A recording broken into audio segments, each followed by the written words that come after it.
আমি বলবো।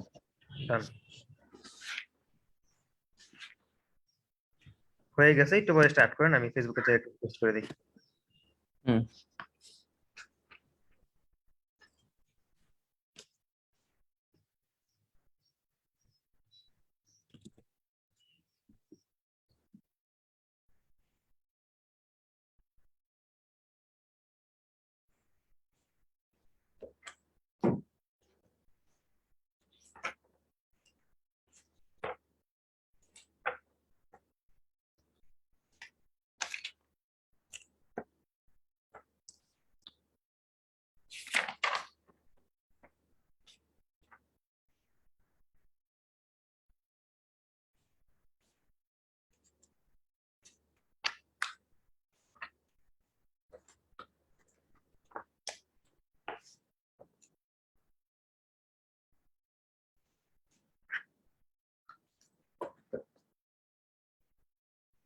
মোবাইলটা দিও।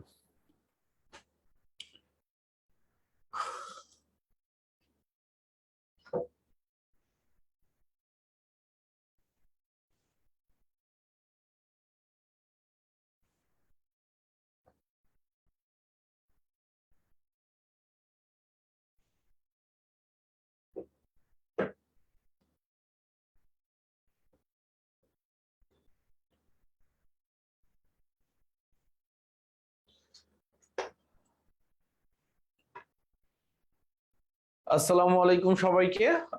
কি অবস্থা সবার? আশা করি সবাই খুবই ভালো আছো। তোমাদের সাকিব ভাই আবারও তোমাদের সাথে আছি, এবং আমার কথা স্পষ্ট শুনতে পারছো কিনা তোমরা কাইন্ডলি জানায় দিও। এবং ইনশাল্লাহ আজকে তোমরা হচ্ছে কমেন্ট সেকশনে পিন আকারে দেখতে পারতেছো আর কি, যে আমি জুম লিংক দিয়ে রাখছি। সো তোমরা চাইলে আজকে জুমেও সরাসরি যুক্ত হইতে পারো লাইভের পাশাপাশি, তাহলে হচ্ছে আমার সাথে সরাসরি প্রশ্ন করতে পারবা। সো প্রশ্ন যারা করবা, প্রশ্ন করার জন্য অবশ্যই হচ্ছে হ্যান্ড রেজ করতে হবে, যেহেতু অনেক মেম্বারের একটা গ্রুপ। তুমি হ্যান্ড রেজ করলে দেন হচ্ছে ব্যাক ইন্টে আছে তোমাদের ফ্রেন্ড সায়েম, সায়েম হচ্ছে আনমিউট করে সবাইকে কথা বলার সুযোগ দিবে আর কি। ওকে, গট ইট। অ্যান্ড হচ্ছে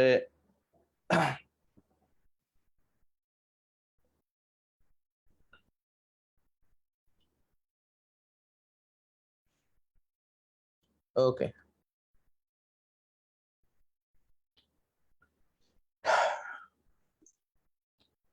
সাউন্ড লো না, সাউন্ড ঠিক আছে? ঠিক আছে, ঠিকই আছে ভাই। হ্যাঁ সাউন্ড ঠিকই আছে। ওকে, শুরু করো।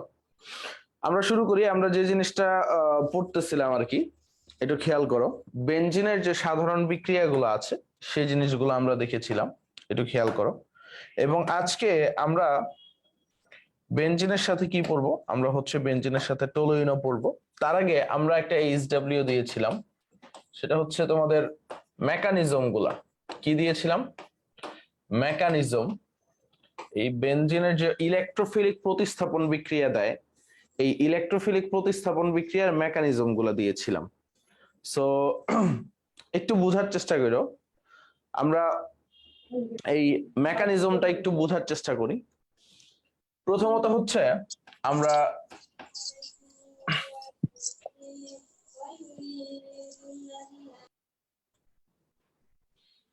ব্রোমিনেশন যে বিক্রিয়াটা বা হ্যালোজেনেশন বিক্রিয়া, একটু খেয়াল করো। আমরা হ্যালোজেনেশন যে বিক্রিয়াটা আছে, হ্যালোজেনেশন বিক্রিয়া, তার মেকানিজম দেখব, একটু বোঝার চেষ্টা করো। সো আমরা ইলেকট্রোফাইল পড়ছিলাম, তাই না? আমরা ইলেকট্রোফাইল কাদের পড়ছিলাম? অ্যালুমিনিয়াম ট্রাইক্লোরাইড, ফেরিক ক্লোরাইড যারা ছিল, এরা ছিল কি আমাদের electrophile. Aluminium trichloride, ferric chloride, এরা যারা ছিল, এরা কি ছিল? আমাদের ইলেকট্রোফাইল ছিল। সো এইখানে ইলেকট্রোফাইলকে আমি দালাল বলছিলাম, বাট ইলেকট্রোফাইলের একটা বড় ভূমিকা আছে। তুমি যদি দেখো, আমরা কি পড়ছিলাম? বেনজিনের হ্যালোজেনেশন বিক্রিয়াটা যেটা পড়ছিলাম, বিক্রিয়াটা আগে দেখাই। বেনজিন, আমরা কি করছিলাম? আমরা ব্রোমিন নিছিলাম, এবং আমরা সাথে কি নিছিলাম? আমরা ফেরিক ব্রোমাইড নিছিলাম, FeBr3 নিছিলাম। কি নিছিলাম? ফেরিক ব্রোমাইড নিছিলাম। বা ফেরিক ক্লোরাইড, যেটাই তুমি নাও, যদি ক্লোরিন নাও ফেরিক ক্লোরাইড নিবা, ব্রোমিন নিলে ফেরিক ব্রোমাইড নিবা, তাহলে কি তৈরি হবে? তোমার সুন্দরভাবে ব্রোমোবেনজিন তৈরি হবে। কি তৈরি হবে? ব্রোমোবেনজিন। এবং বলছিলাম একটা ব্রোমিন, এখানে দুইটা ব্রোমিন আছে, একটু বোঝার চেষ্টা করো। আর বেনজিনের যে 6টা বউ আছে তাও বলছিলাম তোমাদেরকে। একটা ব্রোমিন কি করে, এই বেনজিনের একটা বউ অর্থাৎ হাইড্রোজেনকে নিয়ে পালায় চলে যায়, হাইড্রোজেন ব্রোমাইড তৈরি হয়। এবং আরেকটা ব্রোমিন কি করে, বেনজিনের মাথায় যুক্ত হয়। বাট ব্যাপারটা কি, ব্যাপারটা কিন্তু এত সহজ না আর কি। ঠিক আছে, ব্যাপারটা এত সোজা না বা এত সিম্পল না, ইজি না। সো এই কারণে আমরা কি করব, এই কারণে হচ্ছে আমরা নতুন একটা কিছু শিখবো, বা মেকানিজম গুলো আমাদের জানা দরকার কিভাবে ঘটে। বা এই জায়গায় একটা মেইন জিনিস আছে, সেটা হচ্ছে সিগমা কমপ্লেক্স, সেই জিনিসটাও আমরা বোঝার চেষ্টা করব। সো আমরা শুরু করি। সবাই মোটামুটি যুক্ত হয়ে গেছে, 204 জন আর কি। প্রতিদিনকে এই সময় ক্লাস হয়, ক্লাস রুটিন দেওয়া আছে গ্রুপে, কাইন্ডলি চেক করে নিও। ঠিক আছে, ক্লাস রুটিনটা গ্রুপে দেওয়া আছে। ঠিক আছে, এখন আসো সামনে যাই। আচ্ছা, সায়েম, জুমে যুক্ত হয়েছে কেউ? জি ভাইয়া, মোটামুটি 32 জন আছি আমরা এখানে। আচ্ছা, আলহামদুলিল্লাহ, কম থাকলেই ভালো। কেউ যদি প্রশ্ন করতে চায় তারা আনমিউট করে প্রশ্ন করার সুযোগ দিও পর্যায়ক্রমে, কোনো সমস্যা নেই তো। জাস্ট হ্যান্ড রেজ করবা তোমরা, তাহলে আমি করতে পারবো। ওকে, ঠিক আছে। সো এটা এখানেই থাকুক, আমরা মেকানিজম পার্টে যাই। একটু খেয়াল করো, প্রথমত হচ্ছে এই ব্রোমিনের সাথে একটু খেয়াল করো, এই দুইটা যে ব্রোমিন আছে, ব্রোমিনের সাথে আমরা কি করব, স্টেপ 1-এ ফেরিক ব্রোমাইড যেটা আছে FeBr3, অর্থাৎ যেটাকে দালাল বলছি বা ইলেকট্রোফাইল, তার বিক্রিয়া হবে। স্টেপ 1। সো ইলেকট্রোফাইল কি তৈরি করবে বুঝতেই পারতেছো, এই এরা ইলেকট্রোফাইল তৈরি করবে আর কি। ইলেকট্রোফাইল কি করবে, এই জায়গাটায় ইলেকট্রোফাইল তৈরি করবে আর কি। একটু বোঝার চেষ্টা করো, এই ফেরিক ব্রোমাইড FeBr3, ঠিক আছে, এর কি আছে, ইলেকট্রোফাইল। এই দুইটা ব্রোমিন এরা কি আছে, সমযোজী বন্ধনে আবদ্ধ আছে, অর্থাৎ এই দুইটা ইলেকট্রন পরস্পর শেয়ার করছে। বাট এইখানে যে ঘটনাটা ঘটে, এই দুইটা ব্রোমিনের ভিতরে যে কোনো একজন এই দুইটা ইলেকট্রন নিজের দিকে টান দিয়ে নেয়। এবং তোমাদেরকে বলেছিলাম ইলেকট্রোফাইল কিভাবে তৈরি হয়, নিউক্লিওফাইল কিভাবে তৈরি হয়, এই গল্প বলেছিলাম, আবার রিপিট করার কোনো প্রয়োজন নাই। মানে সমযোজী বন্ধনে থাকা আবদ্ধ ইলেকট্রন যে কোনো একজন নিজের দিকে টেনে নিচ্ছে, যার দিকে টেনে নিচ্ছে তাকে আমরা বলি আংশিক ঋণাত্মক, এবং যার কাছ থেকে চলে যাচ্ছে তাকে আমরা বলি আংশিক ধনাত্মক আর কি। সো একটু বোঝার চেষ্টা করো, একজন ব্রোমিন কি হয়ে গেছে, আংশিক ঋণাত্মক, একজন আংশিক ধনাত্মক। ফেরিক ব্রোমাইড কি, ইলেকট্রোফাইল, অর্থাৎ ইলেকট্রন রিচ এরিয়ার প্রতি তার আকর্ষণ আছে। কেন আকর্ষণ আছে? কারণ ওর অলরেডি অষ্টক সংকোচন হয়েছে। ওর কি হয়েছে রে ভাই? অষ্টক সংকোচন হয়েছে। একটু বোঝার চেষ্টা করো, কারণ কি ওর ইলেকট্রনের ঘাটতি আছে বা ওর অষ্টক পূর্ণ করতে ইলেকট্রন দরকার। তখন কি করে, ওই যে আংশিক ঋণাত্মক যে পার্টটা আছে তাকে টান দেয় আর কি। এখন তাকে টান দিয়ে কি হয়ে যায়, FeBr4 মাইনাস। কেন মাইনাস দিলাম? দেখো Br3 ছিল, সে কাকে টান দিছে, Br মাইনাস কে টান দিছে, তাহলে কি হয়ে গেছে, FeBr4 মাইনাস। এরপরে আসো, এরপরে আসো, আমরা যদি সামনে যাই, আমরা যদি সামনে যাই, এই যে Br প্লাস একটা অবশিষ্ট আছে, অর্থাৎ ব্রোমিন প্লাস একটা কি আছে, অবশিষ্ট আছে। তো এখন দেখো, একটা ইলেকট্রোফাইল সে টেনে নিয়ে গেছে, আরেকটা ইলেকট্রোফাইল কি হয়েছে, প্রডিউস হয়েছে। একটা ইলেকট্রোফাইল সে কি করছে, ইলেকট্রোফাইল একটা ইলেকট্রন রিচ ব্রোমাইডকে টেনে নিয়ে গেছে নিজের দিকে, আরেকটা ইলেকট্রোফাইল প্রডিউস করে দিয়ে গেছে। এখন দেখো স্টেপ 2-তে কি হবে, একটা স্টেপ ভালোভাবে বুঝলে বাকিগুলোও তোমার জন্য সহজ হয়ে যাবে। স্টেপ 2-তে এই যে Fe, একটু বোঝার চেষ্টা করো, এই বেনজিন যে সাহেব আছে, বেনজিন সাহেব, এইখানে তো হচ্ছে রেজোনেন্স হচ্ছে 3টা বন্ধনের, এইখানে হাইড্রোজেন আছে, এই হাইড্রোজেনের পাশেই কি হবে, এই বিআর প্লাস যে আছে, একটু বোঝার চেষ্টা করো, বিআর প্লাস এর কি আছে, ইলেকট্রনের ঘাটতি আছে, সে গিয়ে বসবে আর কি। এখন সে তো এমনি এমনি গিয়ে বসবে না, সে কি করবে, ইলেকট্রন টান দিবে। সে কোথা থেকে ইলেকট্রন টান দিবে, এই যে রেজোনেন্সে থাকা যে পাই ইলেকট্রন গুলো আছে এইখান থেকে একটা ইলেকট্রন টান দিবে, এবং টান দিয়ে সে বসছে হাইড্রোজেন এবং ব্রোমিন আকারে। এখন এই পাই বন্ডে এখানে পাই ইলেকট্রন কয়টা ছিল, পাই ইলেকট্রন ছিল 6টা। সে কি করছে, এই একটা ইলেকট্রন নিয়ে নিছে, এই 6টা ইলেকট্রন থেকে একটা ইলেকট্রন নিয়ে নিচ্ছে। এখন পাই ইলেকট্রন কয়টা হয়ে গেছে ভাই, পাই ইলেকট্রন হয়ে গেছে 5টা। ঠিক কিনা বলো, পাই ইলেকট্রন হয়ে গেছে কি 5টা। এখন একটু বোঝার চেষ্টা করো, পাই ইলেকট্রন 5টা হয়ে যাওয়ার ফলে এইখানে কি রেজোনেন্সটা আগের মতো স্মুদার হবে, কখনোই হবে না। এখানে তৈরি হয়ে যাবে কি, এই অসম্পূর্ণ রেজোনেন্স হয়ে যাবে। এখন কে নিয়ে গেছে, একটা প্লাস চার্জ এই রেজোনেন্সের পার্টটাকে নিয়ে গেছে, এই কারণে আমরা প্লাস চার্জ দিই, এবং এইখানে একটা জটিল অবস্থা তৈরি হয়েছে। এই জটিল অবস্থাকে বলা হয় সিগমা কমপ্লেক্স। কেন সিগমা কমপ্লেক্স বলা হয়, এই যে একটা সিগমা বন্ড, এটা কি একটা সিগমা বন্ড, এই সিগমা বন্ড গঠন করতে গিয়ে একটা কমপ্লেক্স তৈরি হয়েছে, এই কারণে বলা হয় কি সিগমা কমপ্লেক্স।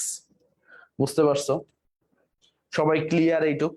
কাইন্ডলি কমেন্ট করে জানাও, বা জুমে যদি থাকো সবাই হ্যান্ড রেজ করো, কোনো সমস্যা নাই।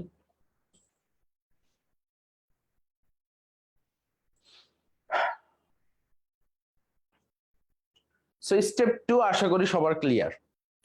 এখন আসো আমরা যাই স্টেপ 3-তে। স্টেপ 3-তে একটু বোঝার চেষ্টা করো। স্টেপ 3, এই যে সিগমা কমপ্লেক্সটা তৈরি হয়েছে, একটু বোঝার চেষ্টা করো। এই যে সিগমা কমপ্লেক্সটা আমাদের তৈরি হয়েছে, সিগমা কমপ্লেক্সটা তৈরি হয়েছে, এই হাইড্রোজেন আছে, ব্রোমিন আছে। এইখানে কি করবে, এই যে নেগেটিভ চার্জ বিশিষ্ট যে কম্পাউন্ডটা ছিল FeBr4 মাইনাস, সে আবার আসবে মাইনাস, সে আবার আসবে। এখন কি হবে, এইখানে যদি তুমি দেখো, এইখানে যদি দেখো এইখানে কি আছে, এটা যদি ভাঙ্গায় দেখো, FeBr3 আছে, আর সাথে কি আছে, Br মাইনাস আছে। এটি তো FeBr4 মাইনাস। এই Br মাইনাসটা কি করবে, কারণ এই বেনজিন চাবে না তার ভিতরে সিগমা কমপ্লেক্স থাকুক, তাই সে কি করবে, এই একটা হাইড্রোজেনকে ছেড়ে দিবে, এই হাইড্রোজেনকে ছেড়ে দিবে, এবং এই বন্ডটাকে তার এই যে রেজোনেন্সের ভিতরে ঢুকায় দিবে, এই বন্ডের ইলেকট্রন গুলাকে। তখন তার রেজোনেন্স ফিরে পাওয়ার চেষ্টা করবে। এই হাইড্রোজেনটাকে ছেড়ে যে দিল, এই হাইড্রোজেনটা কি করবে, এই যে Br মাইনাস আছে FeBr4 এর, Br মাইনাসের সাথে হাইড্রোজেন ব্রোমাইড ফর্ম করবে। কি করলো, হাইড্রোজেন ব্রোমাইড ফর্ম করলো। বেনজিন কি করলো, তার রেজোনেন্স ফিরে পেল, এবং সুন্দরভাবে ব্রোমিন যে ছিল ব্রোমিনই থাকবে, এবং আলটিমেটলি FeBr3 দালালের মতো মুক্ত হয়ে গেল। সে আগে যেমন ছিল তেমনই আছে, জাস্ট কি করলো, একটা ব্রোমিনকে হাইড্রোজেনকে পালায় নিয়ে যেতে সহায়তা করলো, আরেকটা ব্রোমিনকে বেনজিনের মাথায় বসতে সাহায্য করলো। একদম সিম্পল ভাবে ব্রোমো বেনজিন তৈরি হয়ে গেল। এটাই হচ্ছে সিম্পল মেকানিজম আর কি। সো তোমরা হ্যালোজেনেশনের মেকানিজমটা সবাই বুঝতে পারছো কিনা, বা জুমে যারা আসো তারা হচ্ছে হ্যান্ড রেজ করে প্রশ্ন করতে পারো, কোনো সমস্যা নাই। আজকে আমরা অনেক গল্প করব, বা তোমরা যে কোনো ধরনের প্রশ্নও করতে পারো, ইনশাল্লাহ উত্তর দেওয়ার চেষ্টা করবো আর কি।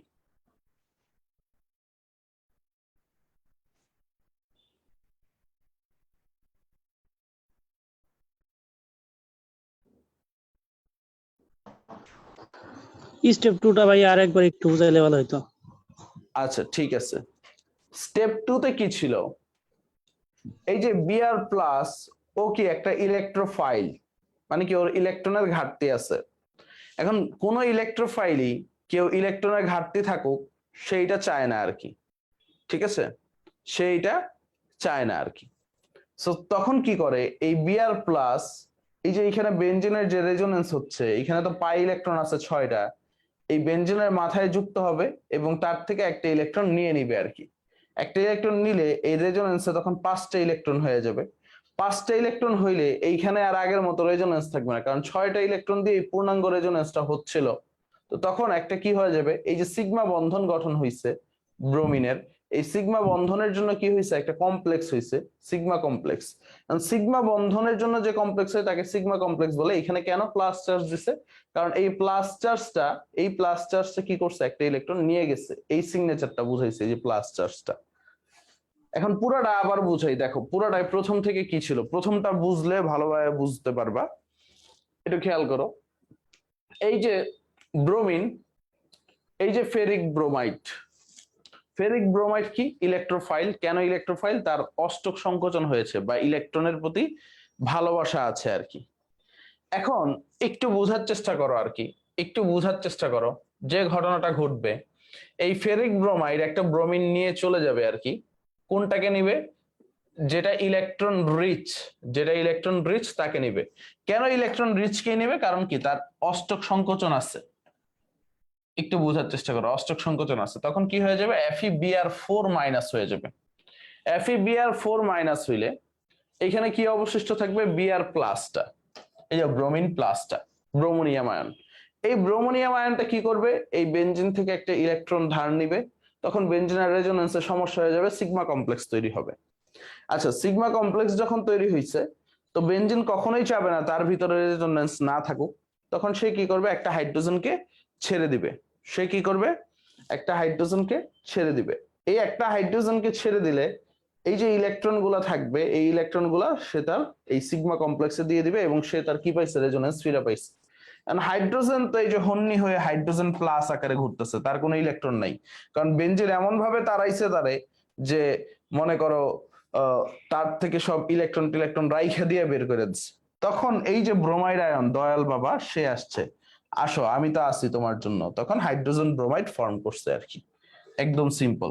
এবং ফাইনালি এই FeBr3 আলাদা হয়ে গেছে, কারণ FeBr4 মাইনাস থেকে ব্রোমিন মাইনাসটা চলে গেছে, FeBr3 কি হয়ে গেছে, আলাদা হয়ে গেছে। এখন সবাই বুঝছো, সবাই একটু বলো।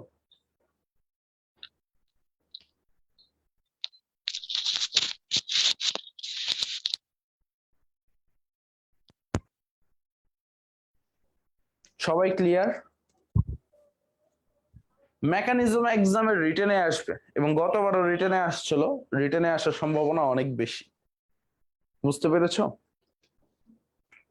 মেকানিজমটা এক্সামে রিটেনে আসবে এবং রিটেনে আসার সম্ভাবনা সবচেয়ে বেশি। এবং একটা বুঝলে বাকি চারটাও বুঝবা, বাকিগুলোও তোমাদেরকে দেখাইয়া দিচ্ছি। এখন আমরা নাইট্রেশনের মেকানিজমটা দেখব। দেখো নাইট্রেশন, খেয়াল করো, সবগুলাই সেম, সবগুলাই স্টেপ গুলাই সেম। দেখো বেনজিনের যখন নাইট্রেশন করি, আমরা কি করি, বেনজিনের সাথে নাইট্রিক অ্যাসিড দেই HNO3, সালফিউরিক অ্যাসিড দেই, তাই না, H2SO4, কি তৈরি হয়, আমাদের নাইট্রোবেনজিন তৈরি হয়। কি তৈরি হয়, নাইট্রোবেনজিন তৈরি হয়। এটার মেকানিজমটা যখন তুমি বুঝতে যাবা, একটু বোঝার চেষ্টা করো। এটার মেকানিজমটা যদি বুঝতে যাও, স্টেপ 1-এ দেখো, স্টেপ 1-এ কি হবে, আমাদের এই সালফিউরিক অ্যাসিড H2SO4 আর এই যে নাইট্রিক অ্যাসিড HNO3, এরা বিক্রিয়াতে যাবে আর কি। মানে আমরা একটু আগে দেখছি, আমরা অ্যালুমিনিয়াম ট্রাইক্লোরাইড বা ফেরিক ব্রোমাইড আর ব্রোমিন ছিল, তাদেরকে বিক্রিয়ায় নিচ্ছি। এখন কি নাইট্রিক অ্যাসিড আর সালফিউরিক অ্যাসিড, এই দুইজনকে আমরা বিক্রিয়াতে নিব আর কি। এখন এখন একটু খেয়াল করো, এখন একটু বোঝার চেষ্টা করো তোমরা। এখন আমরা কি করব, আমাদের টার্গেট হচ্ছে, যেহেতু নাইট্রোবেনজিন যুক্ত হবে, মাথায় কে যুক্ত হবে, নাইট্রোবেনজিন বা নাইট্রোমূলক, আমাদের NO2+ গঠন করতে হবে। কি গঠন করতে হবে, NO2+। এখন NO2+ কি এমনি এমনি গঠন হয়ে যাবে, NO2+ কি এমনি এমনি গঠন হয়ে যাবে, না এমনি এমনি গঠন হবে না। দেখো এখানে কি আছে, নাইট্রিক অ্যাসিডকে যদি আমি ভাঙ্গায় লিখি, তুমি একটু দেখো, আমি লিখতে পারি OH, বা আরেকটু সুন্দরভাবে লিখি, এইচটা বাম পাশে লিখি, আমি লিখতে পারি OH আর NO2। দেখো HNO3 হয়েছে কিনা, একটা হাইড্রোজেন, একটা নাইট্রোজেন, তিনটা অক্সিজেন। আর দেখো সালফিউরিক অ্যাসিডকে যদি ভাঙ্গাই, H আর HSO4, ঠিক আছে, কি লিখলাম, H আর HSO4। এখানে দেখো কি হয়, প্রথমত সালফিউরিক অ্যাসিড হাইড্রোজেনকে তাড়ায় দেয়, মানে কি ওর সব ইলেকট্রন রেখে সে তাড়ায় দেয়। তাহলে এই যে HSO4টা কি হয়ে যায়, মাইনাস হয়ে যায়, এবং এইচটা কি হয়ে যায়, প্লাস হয়ে যায়। আবার দেখো এই OH মূলকটা কি করে, নাইট্রো মূলক থেকে সবকিছু নিয়ে নাইট্রো মূলককে তাড়িয়ে দেয়, অর্থাৎ নাইট্রো মূলকটা কি হয়ে যায়, প্লাস হয়ে যায়, OHটা কি হয়ে যায়, মাইনাস হয়ে যায়। তাহলে দেখো আমি দুইটা জিনিস পাইছি, HSO4 মাইনাস পাইছি, NO2 প্লাস পাইছি। কি আছে অবশিষ্ট, OH আর H, এই দুজন মিলে কি হয়, যেখানেই দেখি বা OH আর H তারা মিলে পানি হবেই, কারণ ভালোবাসার পূর্ণতা পাইতে হবে। তারপরে দেখো HSO4 মাইনাস, এই যে এই অংশটা লিখলাম। তারপরে দেখো NO2 plus, NO2 plus নাইট্রোনিয়াম ion, এটা লিখলাম। বুঝতে পারছো কিনা বলো সবাই? বুঝতে পারছো কিনা বলো? সবাই বুঝতে পারছো কিনা বলো? এখন আসো সামনে যাই আর কি, এখন আসো সামনে যাই। দেখো বুঝার চেষ্টা করো একটু। আমি যদি দেখি এই H প্লাস আর OH মাইনাস পানি হয়ে গেছে, প্রথম স্টেপ ডান। সেকেন্ড স্টেপ খেয়াল করো, সেকেন্ড স্টেপ, স্টেপ 2 আমি কি করতেছি, স্টেপ 2। স্টেপ 2 তে কি অলওয়েজ সিগমা কমপ্লেক্স তৈরি হবে, কারণ এই যে বেনজিন সাহেব আরামে বসে আছে তার 6টা বউ নিয়ে, এখানে তো একটা হাইড্রোজেন আছে, তারে শো করি, যার পাশে গিয়ে বসবে বা যার সংসারে আগুন লাগাবে নাইট্রোনিয়াম আয়ন। নাইট্রোনিয়াম আয়ন আসছে, নাইট্রোনিয়াম আয়ন আসছে, রাজপথ কাঁপছে। হ্যাঁ, ওকে, সুন্দরভাবে দেখো, সুন্দরভাবে। এখানে আগেই গোল্লা দিও না। এই যে হাইড্রোজেন ছিল, তার পাশে কে আসছে, নাইট্রোনিয়াম আয়ন। তার তো ইলেকট্রন ছিল না, কি করছে, এইখান থেকে ইলেকট্রন নিচ্ছে, হয়ে গেছে কি সিগমা কমপ্লেক্স। এটাকে কি বলা হয়, সিগমা কমপ্লেক্স। সাথে সাথে কিছু তৈরি হবে, কিছুই না, কিছুই তৈরি হবে না, যা ছিল তা বসায় দিছে। দেন স্টেপ 3, স্টেপ 3 কে আসবে, দেখো এই সিগমা কমপ্লেক্স ফর্ম হয়ে গেছে, তাই না?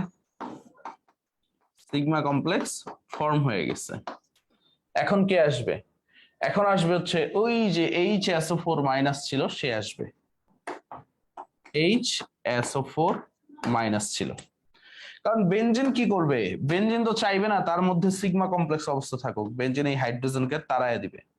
হাইড্রোজেন হচ্ছে পর্যায় সারণীর সবচেয়ে অসহায় মৌল এবং সবচেয়ে নিরীহ মানুষ। যখন যে চায়, যেভাবে চায় তাকে ইউজ করতে পারে, কখনো ছুঁড়ে ফেলে দিবে, কখনো কাছে টেনে নিবে, ঠিক আছে, যাই মন চায় তাই করবে আর কি। এখন একটু বোঝার চেষ্টা করো, হাইড্রোজেন তো চলে গেল H প্লাস আকারে, নাইট্রোমূলক হয়ে গেছে, বেনজিন তার রেজোনেন্স ফিরে পেয়েছে, বেনজিন তো মহাখুশি, রেজোনেন্স ফিরে পাইছে, নতুন একটা বউ পাইছে নাইট্রোমূলক।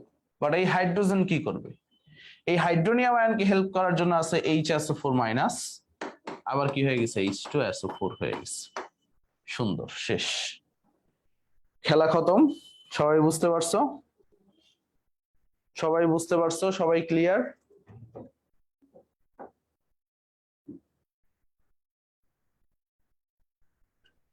জুমে যারা আছো কোনো প্রশ্ন থাকলে করতে পারো, আর তোমরাও যদি কেউ জুমে যুক্ত হইতে চাও যুক্ত হইতে পারো আর কি। আর যেহেতু জুমে ভাইয়া কম আছে, আমি তাহলে সবাইকে আনমিউট রাখি নাকি নাকি নাকি হ্যান্ড রেজই করবো? আচ্ছা, আনমিউট রাখো, বাট হচ্ছে জুমে যারা যুক্ত হইছো তোমরা একটু নিজেরা একটু মিউট রাখো নিজেদেরকে, বা আনমিউট আবার করে হয়তো প্রশ্ন সময় করো। যদি ঝামেলা হয়, সমস্যা নেই। হ্যাঁ, ওকে। আপাতত আনমিউট আর রাখলাম, কোনো সবাই প্রশ্ন আছে? ভাইয়া এই টপিক গুলা কি রিটেনে আসবে? ইয়েস, রিটেন অলরেডি আসছে, ও ঢাবিতে একবার, ঢাবিতে একবার আসছে, রাজশাহী ইউনিভার্সিটিতে একবার আসছে। সো চারটা মেকানিজমই পড়তে হবে। সো চারটাই সহজ, প্রথম স্টেপটা পারলে বাকিগুলো একদম সহজ। চারটাই একই রকম, চারটাই দেখাই দিচ্ছি। রিটেনের জন্য অনেক বেশি গুরুত্বপূর্ণ, রিটেনে আসলে মেকানিজমই আসে। বুঝতে পারছো? আর কারো কোনো প্রশ্ন বা কোনো কিছু জানার ইচ্ছা? ভাই আমার এই টপিকের বাহিরে একটা কোশ্চেন ছিল, সেটা হ্যাঁ, হচ্ছে সেটা হচ্ছে কোন একটা যৌগ দেখলেই আমার কাছে মনে হয় যে এটা ইলেকট্রোফিলিক নিউক্লিওফিলিক দুইটাই। কারণ একটা যৌগ দেখলেই মানে বোঝা যায় না যে কোনটা নিউক্লিওফিলিক কোনটি ইলেকট্রোফিলিক। আচ্ছা, তুমি আমার গত দিনের ক্লাসটা করছিলা, মানে প্রশম ইলেকট্রোফাইল প্রশম নিউক্লিওফাইল কিভাবে চেনা যায়? ফুললি না স্যার, আধা আধা। না, আধা আধা করলে হবে না, আমি বলে দিচ্ছি প্রশম ইলেকট্রোফাইল তারাই যাদের অষ্টক সংকোচন হয়। ওইটাই যেমন ফেরিক ব্রোমাইড, যেমন ফেরিক ব্রোমাইড, ঠিক আছে? এটা কিন্তু আমি বলে দেই নাই, ওই যে উদাহরণে কিন্তু বলে দেই নাই। বাট এটা তুমি কিভাবে বুঝবা যে এটার অষ্টক সংকোচন হইছে? দেখো, অষ্টক নিয়ম কিভাবে বের করে, ঠিক আছে? অষ্টক নিয়ম কিভাবে বের করে, যেমন অ্যালুমিনিয়াম ট্রাইক্লোরাইড, ঠিক আছে? অ্যালুমিনিয়াম ট্রাইক্লোরাইড, ফেরিক ক্লোরাইড, এরা কি ইলেকট্রোফাইল। তো ফেরিক ক্লোরাইড যদি ইলেকট্রোফাইল হয়, ফেরিক ব্রোমাইডও কি ইলেকট্রোফাইল। আবার দেখো, এই যাদের লোন পেয়ার ইলেকট্রন আছে, পানি, তারপরে হচ্ছে আমাদের অ্যামোনিয়া, তারা হচ্ছে নিউক্লিওফাইল। দেখো, লোন পেয়ার ইলেকট্রন কার আছে? পানির দুইটা লোন পেয়ার ইলেকট্রন আছে, অ্যামোনিয়ার এক জোড়া লোন পেয়ার ইলেকট্রন আছে। আর যেগুলা এক্সামে বারবার লিখি এইগুলাই বেশি আসে, বুঝতে পারছো? এর বাইরে ভাইয়া খুবই কম আসে। ভাইয়া এর আগের একটা প্রশ্ন ছিল ওই হ্যালোজেনেশনের। জি ভাইয়া বলো। আমরা সেখানে যেই ফেরিক ব্রোমাইড ইউজ করছি, যেটা বললেন যে অষ্টক সংকোচন হয় যেটার, ভাইয়া সেটাকে হ্যাঁ কি লুইস অ্যাসিড বলা যায়? মানে হ্যাঁ ফেরিক হ্যাঁ হ্যাঁ, ব্রোমাইড কে লুইস। যারা হচ্ছে লুইস অ্যাসিড, একটু খেয়াল করো, যারা লুইস অ্যাসিড, একটু বোঝার চেষ্টা করো, লুইস অ্যাসিড তারাই ইলেকট্রোফাইল, যারা লুইস বেস তারাই নিউক্লিওফাইল। এই কথাটাও বলছিলাম ক্লাসে, ঠিক আছে? ধন্যবাদ ভাইয়া, ধন্যবাদ ভাইয়া। ওকে, এখন থেকে হচ্ছে আমার ক্লাসে তোমরা জুমেও যুক্ত হইতে পারবা, যেহেতু হচ্ছে শেষ দিকে, আমরা এখন রিভিশন পর্যায়ে আছি। কারণ অর্গানিক আর এক দুইটা ক্লাস লাগবে। সো আমাদের অনেক কিছু দেখা গেছে কমেন্ট করে তোমরা ক্লিয়ার করতে পারবে না। সো ক্লাসে আমরা যদি রিভাইজের মাধ্যমে, মানে তোমাদের মৌখিক কিছু জেনে যদি উত্তর দেওয়া যায়, দেখা গেছে হচ্ছে অনেক কিছুই অনেকের ক্লিয়ার হয়ে যাবে। সো সবাই চেষ্টা করবা জয়েন করার জন্য। এবং যেহেতু তোমরা mature enough, you guys are matured enough, কিভাবে জুম মেনটেন করতে হয় এটা বুঝে গেছো। সো নিজেরাই মিউট রাখবা, নিজেরাই আনমিউট রাখবা, তাইলে হচ্ছে আলাদা করে কাউরে আর হ্যাসেল নেওয়া লাগবে না আর কি, বুঝতে পারছো? এখন আসো সামনে যাই, আমরা এখন আরেকটা মেকানিজম পড়বো, সেটা হচ্ছে ফ্রিডেল ক্রাফট অ্যালকাইলেশন, ঠিক আছে? আসো, ফ্রিডেল ক্রাফট অ্যালকাইলেশন। তো ফ্রিডেল ক্রাফট অ্যালকাইলেশন বিক্রিয়াটা ঢাবির জন্য সুপার ইম্পর্টেন্ট, অনেক বেশি আসে অ্যালকাইলেশন অ্যাসাইলেশন। তো কিভাবে বুঝবা? অনার্দ্র অ্যালুমিনিয়াম ট্রাইক্লোরাইড থাকবে এবং তার সাথে কি থাকবে? তার সাথে হচ্ছে CH3Cl থাকবে। CH3Cl থাকলে মানে অ্যালকাইল হ্যালাইড থাকলে ফ্রিডেল ক্রাফট অ্যালকাইলেশন। আর যদি অ্যাসাইল হ্যালাইড থাকতো, ধরো CH3COCl, এটাকে কি বলা হয়? অ্যাসাইল হ্যালাইড, তাহলে কি হয়? ফ্রিডেল ক্রাফট অ্যাসাইলেশন হয়। এখন দেখো, অ্যালকাইলেশন আর অ্যাসাইলেশন প্যাচ লাগাবে না কিন্তু, হ্যাঁ? সো কি তৈরি হয়? আমাদের টোলুইন তৈরি হয় খুব সুন্দরভাবে। কি তৈরি হয়? টোলুইন তৈরি হয়। এটা থেকে বিভিন্ন ভাবে প্যাচেও প্রশ্ন করতে পারে। যেমন তোমারে বলতে পারে বেনজিনের বিক্রিয়া করে এমন একটি কম্পাউন্ড তৈরি করা হলো যার ভিতরে দুই ধরনের বৈশিষ্ট্য আছে, বা যার ভিতরে দুই ধরনের সংকরায়ন সম্ভব। যেমন টলুইনে, একটু বোঝার চেষ্টা করো, টলুইনে কি দুই ধরনের সংকরায়ন আছে না? যেমন উপরের পোর্শনটা আমরা পড়ছিলাম, যদি সবগুলাই সিঙ্গেল বন্ডে থাকে তখন সেখানে কি হয়? sp3 সংকরায়ন হয়। এটা পড়ছিলাম কিনা একটু বইলো। সেখানে কি হয়? sp3 সংকরায়ন হয়। মানে উপরের পোর্শনটা যেটা, একটু দেখো তোমরা, উপরের পোর্শনটা যদি দেখাই আমি তোমাদেরকে, উপরের পোর্শনটা এই যে, এটা হচ্ছে উপরের পোর্শন। এইখানে কি? এইখানে হচ্ছে sp3 সংকরায়ন, কারণ সবগুলাই একক বন্ধন। তাহলে আমি অনায়াসে বলতে পারি এই জায়গাটা হচ্ছে sp3 সংকরায়ন হইছে। আর নিচের পোর্শনটায় দেখো তিনটা দ্বিবন্ধন আছে, নিচের পোর্শনটা দেখো দ্বিবন্ধন আছে। তাই এটারে আমি কি বলতে পারি? sp2 সংকরণ। এটারে কি বলতে পারি? sp2 সংকরণ। তো এইভাবে বিভিন্ন ভাবে ডিরেক্ট না বলে তোমার কিন্তু পেঁচায়ও প্রশ্ন করতে পারে যে বেনজিন থেকে এমন একটি যৌগ তৈরি করো যার দুই ধরনের সংকরায়ন সম্ভব, ঠিক আছে? তো তখন কিন্তু তোমাকে বলতে হবে ফিডেল ক্রাফট অ্যালকাইলেশন বিক্রিয়ার মাধ্যমে আমরা তৈরি করতে পারি। সো রিটেনে বিভিন্ন ভাবে পেঁচাইতে পারে। সো তোমরা প্র্যাকটিস করতে হবে অনেক বেশি, বুঝতে পারছো? প্র্যাকটিস করতে হবে অনেক বেশি। এখন আসো, এটার মেকানিজমটা খুবই ইজি। আমরা কি করলাম? স্টেপ 1 আমাদের কি তৈরি করতে হয়? ইলেকট্রোফাইল তৈরি করতে হয়। এতক্ষণে সবাই বুঝে যাওয়ার কথা, CH3Cl আর অ্যালুমিনিয়াম ট্রাইক্লোরাইড। এখন একটু তোমরা বলো তো এখানে আমাদের টার্গেটটা কি, কোনটা তৈরি করা? জুমে যদি কেউ থাকো বলতে পারো টার্গেটটা কি, কি তৈরি করার টার্গেট? টলুইন। না, টোলুইন তৈরি করা আমরা তো জানি, বাট এই স্টেপ 1 এ আমরা কি তৈরি করব? ইয়েস, ঠিক আছে, CH3+ তৈরি করা আর কি। ঠিক আছে, CH3+ তৈরি করা। আমাদের টার্গেটটা কি? CH3+ তৈরি করা। আমি তো বোঝানোর সময় তোমাদের তীর চিহ্ন দিয়ে বুঝাচ্ছি, বাট তুমি যদি টার্গেটটা বুঝো CH3+ তৈরি করো, তাহলে Clটা কি হবে? AlCl4- হয়ে যাবে। তাইলেই কিন্তু হয়ে যায়, তোমার কিন্তু এত তীর চিহ্ন দেওয়া লাগবে না পরীক্ষার হলে, বাট আমি তোমার বুঝাচ্ছি, বুঝতে পারছো ব্যাপারটা কি? তুমি যদি বুঝো CH3+ তৈরি হবে, দেখো চুরিবিদ্যা মহাবিদ্যা যদি না পড়া ধরা, তোমার টার্গেট কি? CH3+ তৈরি করা। একটা যদি প্লাস হয় আর একটা মাইনাস হবে, তাহলে এই ক্লোরিনটা কোথায় যাবে? এই অ্যালুমিনিয়াম ট্রাইক্লোরাইডের সাথে যাবে, তাহলে কি হয়ে যাবে? AlCl4- হয়ে যাবে। বুঝা গেছে খেলাটা? একদম সহজ। এখন দেখো CH3+ আর AlCl4 কি হয়ে গেছে? মাইনাস হয়ে গেছে। সিম্পল, একেবারে সিম্পল।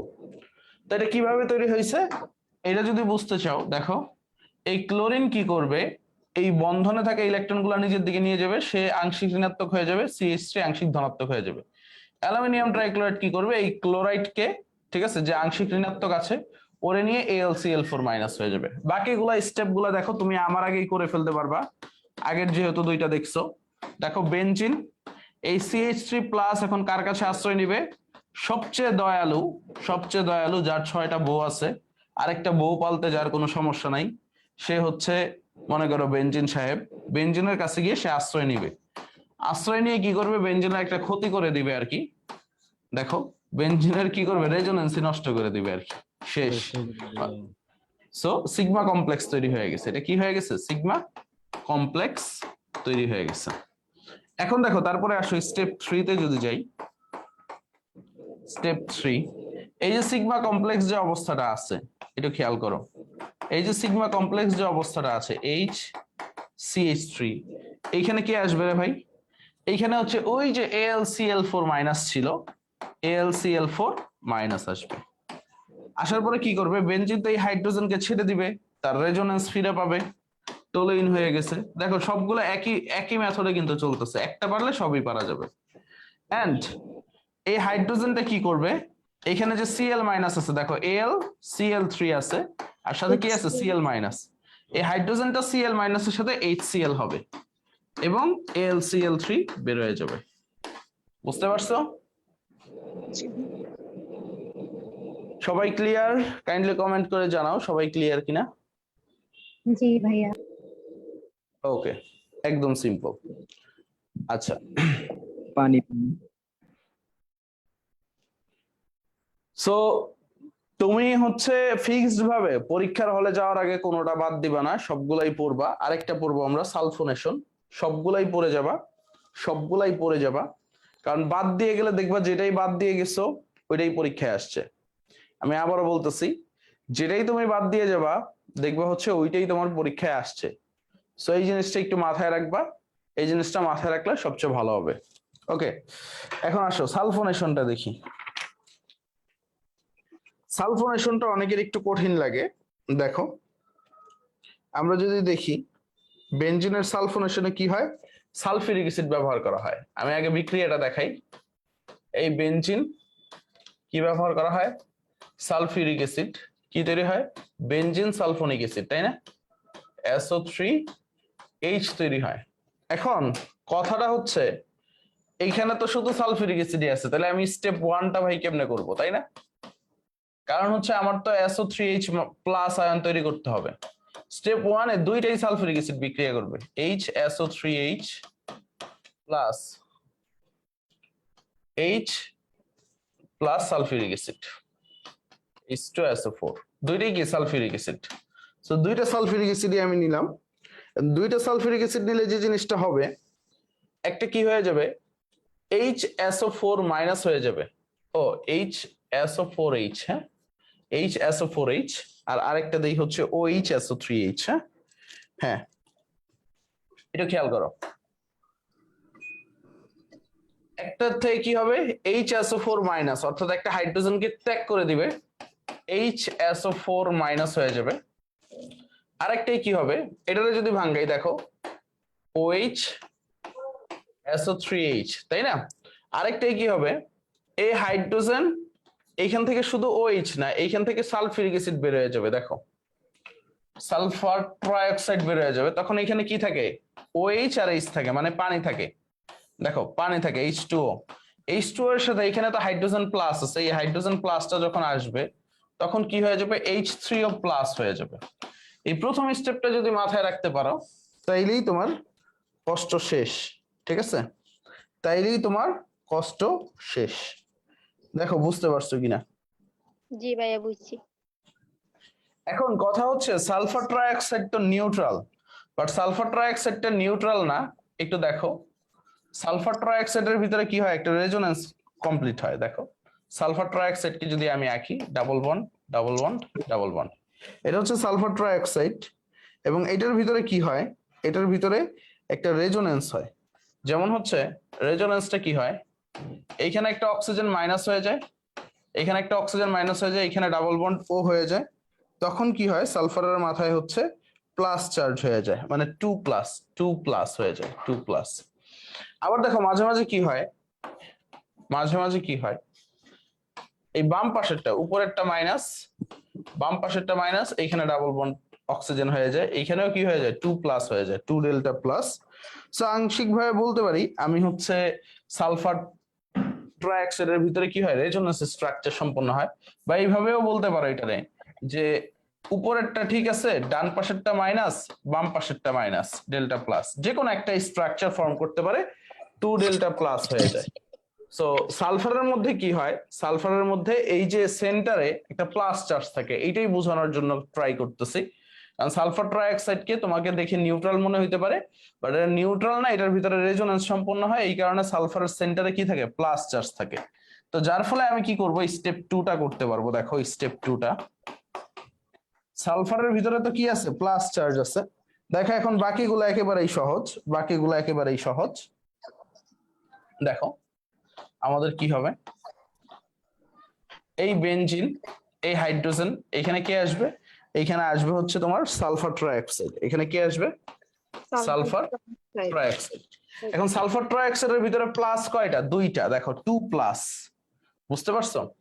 এখন কি হবে, এই যে সালফার ট্রাইঅক্সাইড এই বেনজিনের মধ্যে আসবে, একটু খেয়াল করো, সিগমা কমপ্লেক্স ফর্ম হবে। তোমাকে যে জিনিসটা মাথায় রাখতে হবে একটু খেয়াল করো, এখানে তো একটা হাইড্রোজেন, এখানে SO3 মাইনাস আছে। কারণ কি, সালফার যখন রেজোনেন্স স্ট্রাকচারে আছে তখন কিন্তু এর ভিতরে মাইনাস চার্জও আছে, এই কারণে SO3 মাইনাস লিখলাম। এখন দেখো স্টেপ 3তে কি হবে, স্টেপ 3তে আমাদের স্টেপ 3টা একটু টাফ। দেখো এই যে এখানে যে সিগমা কমপ্লেক্স আছে, H আছে, SO3 মাইনাস আছে, এখানে কি হবে, এই যে উপরে যে HSO4 মাইনাস ছিল সে আসবে, HSO4 মাইনাস ছিল সে আসবে। সে আসার পরে দেখো এখানে কি হবে, বেনজিন তার স্ট্রাকচার ফিরে পাবে, এবং এখানে কিন্তু SO3 মাইনাসই আছে। দেখো SO3 মাইনাসই আছে, আর এটা কি হয়ে গেছে, H2SO4। এখনো শেষ হয় নাই, দেখো এখনো শেষ হয় নাই। এখানে কি ছিল, আরেকটা হাইড্রোনিয়াম আয়ন ছিল না, এই হাইড্রোনিয়াম আয়নটা কি আসবে, এই যে SO3 মাইনাস, দেখো এখানে যে SO3 মাইনাস আছে এর সাথে কি হবে, হাইড্রোনিয়াম আয়নটা H3O প্লাস, সে এসে কি করবে, এইখানে একটা এই হাইড্রোনিয়াম আয়ন একটু খেয়াল করো, H আছে, H প্লাস আছে, আর H2O আছে। H3O প্লাস যদি আমি ভাঙ্গাই কি লিখতে পারো, H প্লাস আর H2O লিখতে পারবো। এই H প্লাসটা কি করবে, এই যে SO3 মাইনাসের সাথে এসে যুক্ত হবে, অর্থাৎ SO3H হবে। দেখো আলটিমেটলি এইখানে যদি এইটার ভিতরে যদি তুমি H3O প্লাস দিয়ে দাও তাহলে কি হবে, এই SO3H মানে বেনজিন সালফোনিক অ্যাসিড প্লাস পানি তৈরি হয়েছে। বুঝতে পারছো কিনা বলো, নাকি জি। আবার ভাইয়া স্টেপ 2টা একটু আরেকবার দেখান। ওকে দেখাচ্ছি দেখো। আরেকটু হ্যাঁ সবগুলাই আবার দেখাই দিচ্ছি। স্টেপ 2 তে কি হয়েছে, সালফার ট্রাইঅক্সাইড পর্যন্ত তো তোমরা রেডি আছো, বুঝতে পারছো সালফারের সেন্টারে পজিটিভ চার্জ আছে, সাথে নেগেটিভ চার্জও আছে। তো আলটিমেটলি কি হয় একটু বোঝার চেষ্টা করো। আলটিমেটলি কি হয়, এই সালফার ট্রাইঅক্সাইড যখন ফোন দেও পরে এই মিউট করো, এই জন্য মিউট করে রাখা লাগে।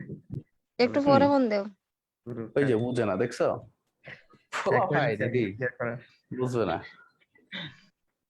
দেখো বেনজিন সালফার ট্রাইঅক্সাইড, এখন দেখো এই সালফার ট্রাইঅক্সাইড যখন যুক্ত হয়েছে SO3 মাইনাস, এটার উপর একটা মাইনাস চার্জ আসছে, তখন এই যে HSO4 মাইনাস যখন আছে, HSO4 মাইনাস যখন আসবে তখন কি হবে, এই SO3 মাইনাস যে সিগমা কমপ্লেক্সটা ফর্ম করছে এইখান থেকে এই হাইড্রোজেনটা একটু বোঝার চেষ্টা করো, HSO4 এর মাইনাসের সাথে চলে গেছে, H2SO4 হয়ে গেছে। এই SO3 মাইনাস যেটা আছে এটা তো তোমার মেইন কম্পাউন্ড না, এই কারণে এই যে এখানে যে H3O প্লাস ছিল হাইড্রোনিয়াম আয়ন সেটা যুক্ত হয়েছে, যুক্ত হয়ে SO3H হয়ে গেছে আর পানি হয়ে গেছে, SO3H হয়ে গেছে আর পানি হয়ে গেছে, একদম সিম্পল। এখন বুঝতে পারছো সবাই? ট্রাইঅক্সাইডের রেজোনেন্সটা আবার বুঝিয়ে দিলে ভালো হয়। ট্রাইঅক্সাইডের রেজোনেন্স কি মনে করো, এখন এটা তো বিশাল রেজোনেন্স আছে, একটু বোঝার চেষ্টা করো।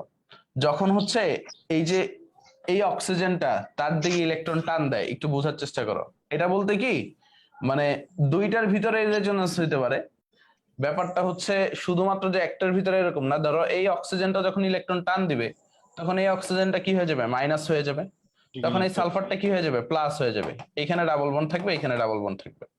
এখন দেখো আবার কি হয়, এই অক্সিজেনটা কি করে টান দিতে পারে, তখন এটা মাইনাস হয়ে যাবে, এটা 2 প্লাস হয়ে যাবে, আবার এই অক্সিজেনটা ফিরতে পারে।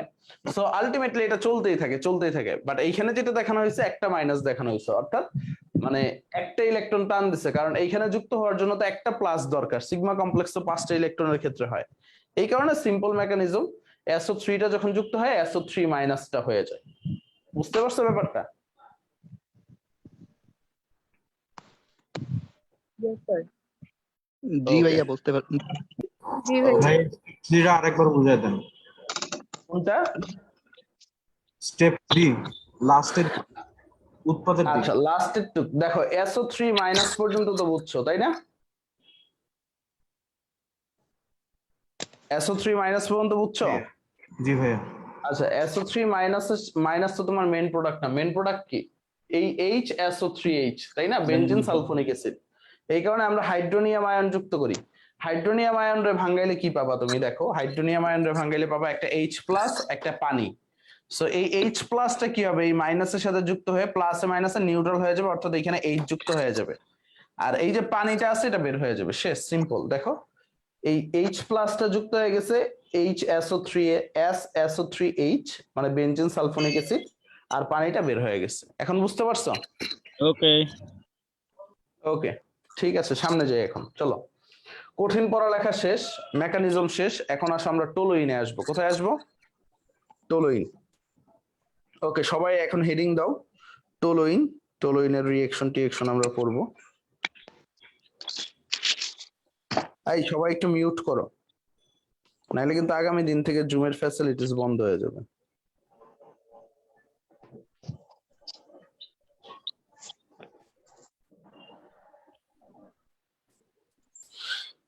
আমরা এখন টোলুইন স্টার্ট করব।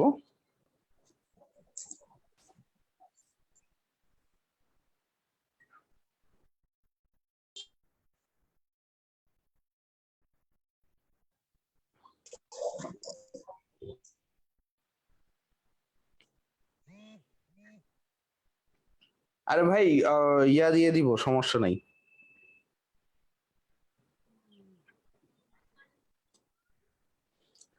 আসো টোলুইনের প্রস্তুতি দেখি। প্রথমত হচ্ছে অ্যালকাইল হ্যালাইড থেকে একটু বোঝার চেষ্টা করো। এটা হচ্ছে ক্লোরোবেনজিন। এটা কি? ক্লোরোবেনজিন। এর সাথে আমি যদি 2 মোল সোডিয়াম নেই তার সাথে আমি যদি অ্যালকাইল হ্যালাইড নেই CH3Cl নেই, তাহলে কি তৈরি হবে? তাহলে তৈরি হবে, এবং সাথে ড্রাই ইথার দিতে হবে। তোমার কি দিতে হবে? ড্রাই ইথার দিতে হবে। বিউটিফুল ভাবে টোলুইন তৈরি হবে। এই বিক্রিয়াটার নাম কেউ কমেন্টে লিখতে পারবা? ভাই এটা এই বিক্রিয়াটা, হ্যাঁ, এটা হচ্ছে জি উডস-ফিডিং বিক্রিয়া। উডস-ফিডিং বিক্রিয়া। দেখো এখানে কি তৈরি হচ্ছে? উচ্চতর অ্যালকেন তৈরি হচ্ছে। এই একটা অ্যারাইল হ্যালাইড, এই একটা অ্যালকাইল হ্যালাইড, সোডিয়াম এবং ড্রাই ইথার। কেন ড্রাই ইথার ব্যবহার করা হয় বলছিলাম, কারণ হচ্ছে পানির সাথে বিক্রিয়া করলে সোডিয়াম হচ্ছে হাইলি রিঅ্যাক্টিভ, এবং সোডিয়ামকে আমরা নাম বিউটিফুল ভাবে বলি এর তামিমা বলি আর কি, ঠিক আছে? এখন খুব সুন্দর ভাবে আমরা কি বলি, এখানে কি তৈরি হয়ে গেছে? টোলুইন তৈরি হয়ে গেছে। কারণ হচ্ছে এখানে সোডিয়াম এবং ড্রাই ইথার থাকলে এই বিক্রিয়াটার নাম কি? উডস-ফিডিং বিক্রিয়া। উডস-ফিডিং বিক্রিয়া। এখন আসো আরেকটা প্রস্তুতি জানি আমরা বেনজিন থেকে। বেনজিনের যদি আমরা ফ্রিডেল ক্রাফট অ্যালকাইলেশন করি, CH3Cl ড্রাই অ্যালুমিনিয়াম ট্রাইক্লোরাইড, তাহলে আমরা একটু আগে দেখছি কি পাই? ফ্রিডেল ক্রাফট অ্যালকাইলেশন বিক্রিয়ায় কি পাই? টোলুইন পাই। এই বিক্রিয়ার নাম কি? Friedel craft alkylation. So Woods-feeding বিক্রিয়া এবং ফ্রিডেল ক্রাফট অ্যালকাইলেশন দুইটা বিক্রিয়া আমরা কি পাই? টোলুইন পাই। এখন টোলুইনের রিঅ্যাকশনে যাব। টোলুইনের রিঅ্যাকশনে দুই ধরনের রিঅ্যাকশন হয়। একটা হচ্ছে দেখো এই যে বেনজিন বলা এটা আছে, এটারে বলা হয় টোলুইনের নিউক্লিয়াস, আর এই CH3 মূলকটারে বলা হয় পার্শ্ব শিকল। এটারে কি বলা হয়? পার্শ্ব শিকল। পার্শ্ব শিকল। আর এটারে বলা হয় টোলুইনের নিউক্লিয়াস। নিউক্লিয়াস। সো দুই ধরনের বিক্রিয়া হয়, টোলুইনের পার্শ্ব শিকলে বিক্রিয়া হয়, টোলুইনের নিউক্লিয়াসে বিক্রিয়া হয়। এখন আসো একটা বিক্রিয়া দিয়ে আমরা হচ্ছে 7 থেকে 8টা বিক্রিয়া শিখবো। দেখো আমরা হচ্ছে দুই ধরনের টেকনিক শিখবো, একটা হচ্ছে মৃদু জারণ, একটা হচ্ছে তীব্র জারণ। আমরা তো বুঝতে পারছিলাম জারণ বিজারণ কিভাবে হয়। আমরা যদি মৃদু জারক ইউজ করি, একটু খেয়াল করো, যেমন ক্রোমিল ক্লোরাইড CrO2 এটারে কি বলা হয়? ক্রোমিল ক্লোরাইড বলা হয়। এটা থাকতে পারে ক্লোরাইড, অথবা তোমার এইটা থাকতে পারে ক্রোমিল ক্লোরাইড, বলতে পারে হচ্ছে 65% সালফিউরিক অ্যাসিড এবং ম্যাঙ্গানিজ ডাইঅক্সাইড, বলতে পারে 65% সালফিউরিক অ্যাসিড, সাথে কি আছে? Manganese dioxide MnO2। তো তোমারে আরেক ভাবে বলে দিতে পারে ভ্যানেডিয়াম পেন্টাঅক্সাইড থাকে, ভ্যানেডিয়াম পেন্টাঅক্সাইড 500 ডিগ্রি সেলসিয়াস বলে দিতে পারে, 500 ডিগ্রি সেলসিয়াস। সো যদি এই তিনটার যে কোনো একটা থাকে, ধরো ক্রোমিল ক্লোরাইড থাকে, অথবা সালফিউরিক অ্যাসিডের সাথে ম্যাঙ্গানিজ ডাইঅক্সাইড থাকে, এবং অথবা তোমার যদি থাকে ভ্যানেডিয়াম পেন্টাঅক্সাইড 500 ডিগ্রি সেলসিয়াস, তোমার কি তৈরি হবে? একদম সিম্পল ভাবে বেনজালডিহাইড তৈরি হবে। কি তৈরি হবে? বেনজালডিহাইড তৈরি হবে। অর্থাৎ এটা কি তৈরি হবে? এটা হলো মৃদু জারণ হয়েছে, এখানে কি তৈরি হবে? অ্যালডিহাইড তৈরি হবে আর কি, ঠিক আছে? এটা কি হবে? অ্যালডিহাইড তৈরি হবে আর কি। পটাশিয়াম ডাইক্রোমেট ইউজ করতে পারি না গাঢ় সালফিউরিক অ্যাসিডের সাথে? দেখাচ্ছি। ওই ক্ষেত্রে বেনজোইক অ্যাসিড তৈরি হবে, ওইটা মৃদু না, ওইটা তীব্র জারণ হয়ে যাবে। দেখো দ্বিতীয় স্টেপ, দেখো তুমি যদি পটাশিয়াম পারম্যাঙ্গানেট ইউজ করো KMnO4, অথবা পটাশিয়াম ডাইক্রোমেট K2Cr2O7 নাইট্রিক অ্যাসিডের সাথে HNO3 এর সাথে, অর তুমি হচ্ছে ভ্যানেডিয়াম পেন্টাঅক্সাইড, দেখো এই জায়গাটা সবাই ভুল করে 300 ডিগ্রি সেলসিয়াস, আগেরটা কি ছিল? 500 ডিগ্রি সেলসিয়াস, এখন হচ্ছে 300 ডিগ্রি সেলসিয়াস। সো এই দুইটাই পরীক্ষায় আসে। এই ক্ষেত্রে তৈরি হবে কি? তোমার বেনজোইক অ্যাসিড, অর্থাৎ এখানে ডাইরেক্ট অ্যাসিড হয়ে গেছে। সো টোটাল 6টা বিক্রিয়া শিখলাম, কিন্তু কয়টা বিক্রিয়া ভাইয়া? 6টা বিক্রিয়া।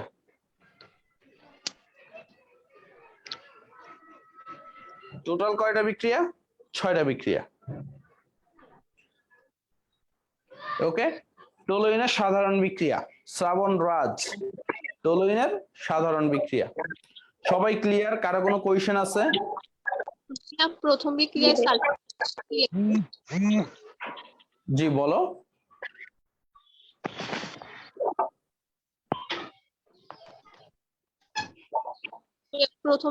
সালফিউরিক সাথে কি রিঅ্যাকশন লেখা বুঝাইতেছে না। সালফিউরিক অ্যাসিডের সাথে ম্যাঙ্গানিজ ডাইঅক্সাইড, সালফিউরিক অ্যাসিডের সাথে কি? Manganese dioxide. ওকে ভাইয়া। হুম। সো 6টা বিক্রিয়া তোমরা একটু মাথায় রাখবা, যে কোনো একটা আসতে পারে পরীক্ষায়, বুঝতে পারছো? এখন আসো সামনে যাই, টলুইনের আরো কিছু বিক্রিয়া দেখবো আমরা।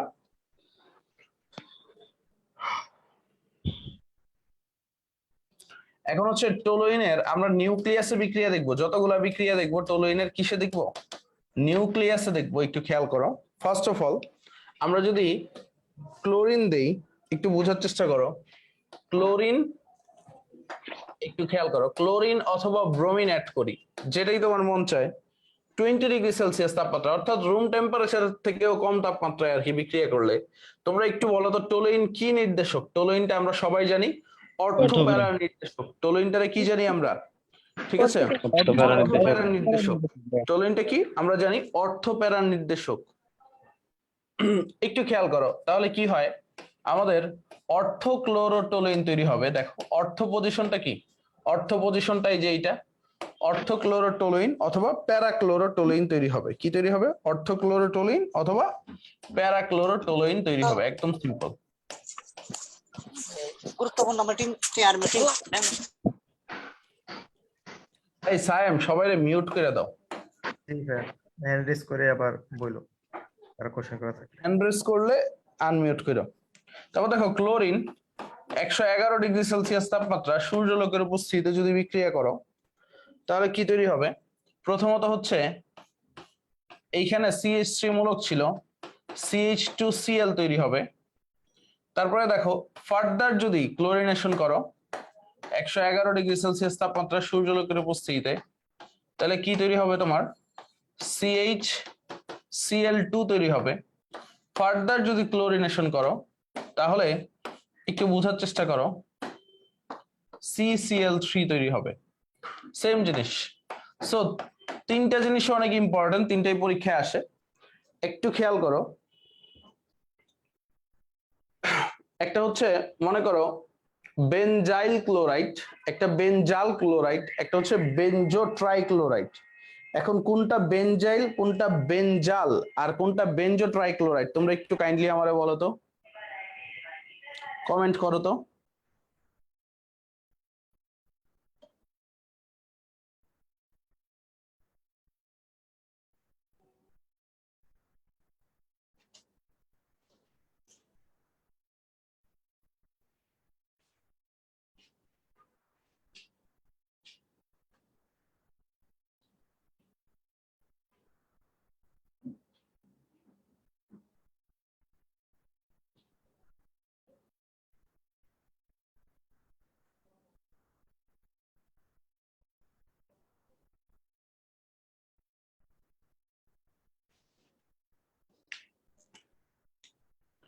একটু সবাই বলো কোনটা বেনজাইল, কোনটা বেনজাল এন্ড কোনটা বেনজো ট্রাইক্লোরাইড।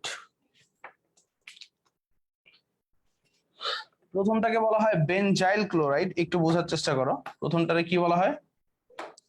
Benzyl chloride, benzyl. এটারে বলা হয় বেনজাল, আর এটা হচ্ছে বেনজো ট্রাইক্লোরাইড। এটারে কি বলা হয়? বেনজো ট্রাইক্লোরাইড। ঠিক আছে, বেনজো ট্রাইক্লোরাইড।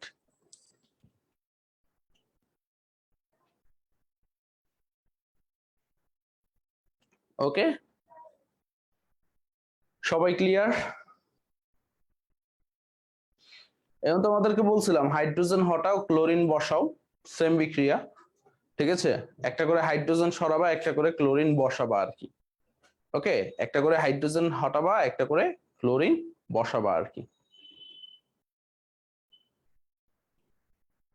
ক্লিয়ার? নাইস। সো মোটামুটি টলুইনের বিক্রিয়াগুলো আমাদের শেষ। এন্ড টলুইনের নাইট্রেশন বাকি আছে, একটু খেয়াল করো। টলুইনের লাস্ট বিক্রিয়া যেটা আসবেই পরীক্ষায়, টলুইনকে যদি নাইট্রেশন করো HNO3 নাইট্রিক অ্যাসিড সালফিউরিক অ্যাসিডের সাথে বিক্রিয়া করাইলে তোমার হচ্ছে TNT তৈরি হবে। কি তৈরি হবে? TNT 246 ট্রাইনাইট্রোটোলুইন তৈরি হবে। কি তৈরি হবে? 246 ট্রাইনাইট্রোটোলুইন তৈরি হবে, যেটা আমরা বলি TNT। কি তৈরি হবে? 246 ট্রাইনাইট্রোটোলুইন, যেটাকে আমরা কি বলি, টিএনটি বলি, 2,4,6 ট্রাইনাইট্রোটোলুইন তৈরি হবে, যেটা আমরা কি বলি, টিএনটি বলি। ওকে, নাইস নাইস, আলহামদুলিল্লাহ। আজকে আমি আর পড়াবো না, বাট আজকে এখন তোমাদের সাথে গল্প করবো আর কি।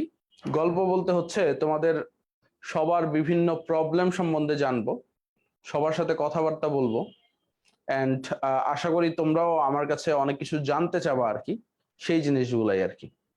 সো ইয়ার মনে হয় একটু অ্যাক্টিভ হইতে হবে, আর জুমের আইডি পাসওয়ার্ডের লিঙ্কটাও আরেকবার একটু দিও কমেন্টে পিন করে। আমি সবার প্রশ্ন শুনবো আর উত্তর নিব আর কি, ঠিক আছে? দিয়ে আসতেছি, আর এদিকে আনমিউট করে দিই সবাইকে। ভাই অর্গানিক আগে কখনো না পড়ি নাই, অনেক প্রবলেম হচ্ছে। আচ্ছা, আগে যদি না পড়ো, আমার ইউটিউবে গিয়ে দেখবা আমি 22 ব্যাচের জন্য অর্গানিকটা শর্ট সিলেবাসে যতটুকু আছে ফ্রিতে পড়ায় দিচ্ছি, মানে পুরো অর্গানিকটাই রেডি করে দিচ্ছি আর কি। সো ওইখানে দেখতে পারো, ওইখানে আস্তে ধীরে পড়াইছি। এবং আমার এইখানে এই ব্যাচে আমি টোটাল 9টা ক্লাস নিলাম, আজকে সহ 9টা ক্লাস নিলাম, এবং কোনো ক্লাস আমি চাপ দেইনি, অল্প অল্প করেই পড়াইছি। এবং এটাও যদি দেখো ইনশাআল্লাহ অর্গানিকটা কভারেজ হবে। জি বলো, প্রশ্ন করো। লাস্টে নাইট্রেশন নিয়ে একটা প্রশ্ন ছিল ভাই। এখানে তো আমরা জানি নাইট্রাইট হচ্ছে প্যারা নির্দেশক, তো ভাই এখানে টিএনটি কিভাবে উৎপন্ন হলো?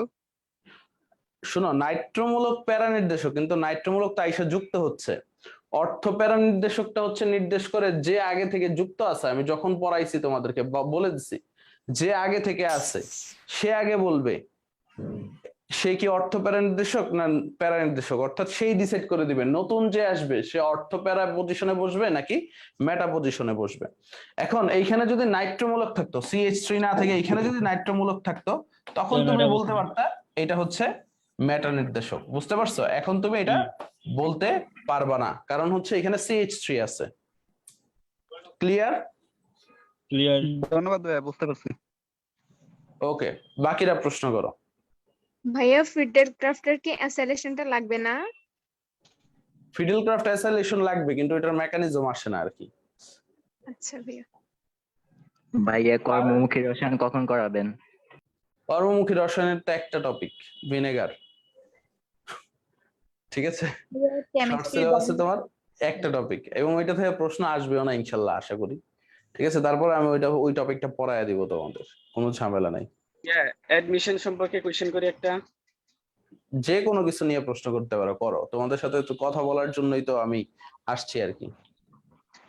আচ্ছা ভাইয়া, আমি যদি ডিইউ সহ সব ধরনের ইউনিভার্সিটির কোশ্চেন ব্যাংকগুলো সলভ করি, কতটুকু কোশ্চেন পারার মানে কতটুকু মার্কস আশা করি? আর শুনো, তুমি যদি ডিওর 20 বছর সলভ করো আর কি, মানে টাইপ বুঝে বুঝে, মুখস্থ না, মানে টাইপ বুঝে বুঝে, মানে ওই টাইপের প্রশ্ন দিলে যেভাবেই হোক তুমি পারবা, তাইলে তোমার 70% চান্স আছে ডিউতে চান্স পেয়ে যাওয়ার আর কি, বুঝতে পারছো?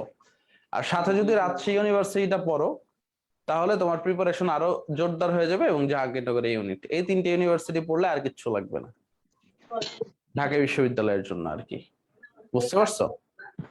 আচ্ছা, একজন বলছে SN1 SN2 পড়াবেন না ভাই, সবই পড়াবো। আজকে তো 9 নাম্বার ক্লাস, কালকে ক্লাস আছে আরো, ঠিক আছে? ভাই অর্গানিক আর কয়টা লাগবে ক্লাস? সায়েম, লিংকটা একটু পিন করে দাও। হ্যাঁ জি ভাইয়া দিচ্ছি অলরেডি। ওকে, ভাইয়া আমাদের একজন একজন করে, হ্যাঁ আমি কথা বলতে 1 ঘন্টা লাগলে 1 ঘন্টাও কথা বলবো তোমাদের সাথে, আমি সমস্যা তাহলে নেই। আগের মতো করি, কারণ সবাই হ্যাঁ আগের মতো করো, সবাই হাত তুলুক, একজন একজন করে প্রশ্ন করুক, তাহলে প্রশ্নেরও গুরুত্ব থাকবে, উত্তর দেওয়ারও সময় থাকবে।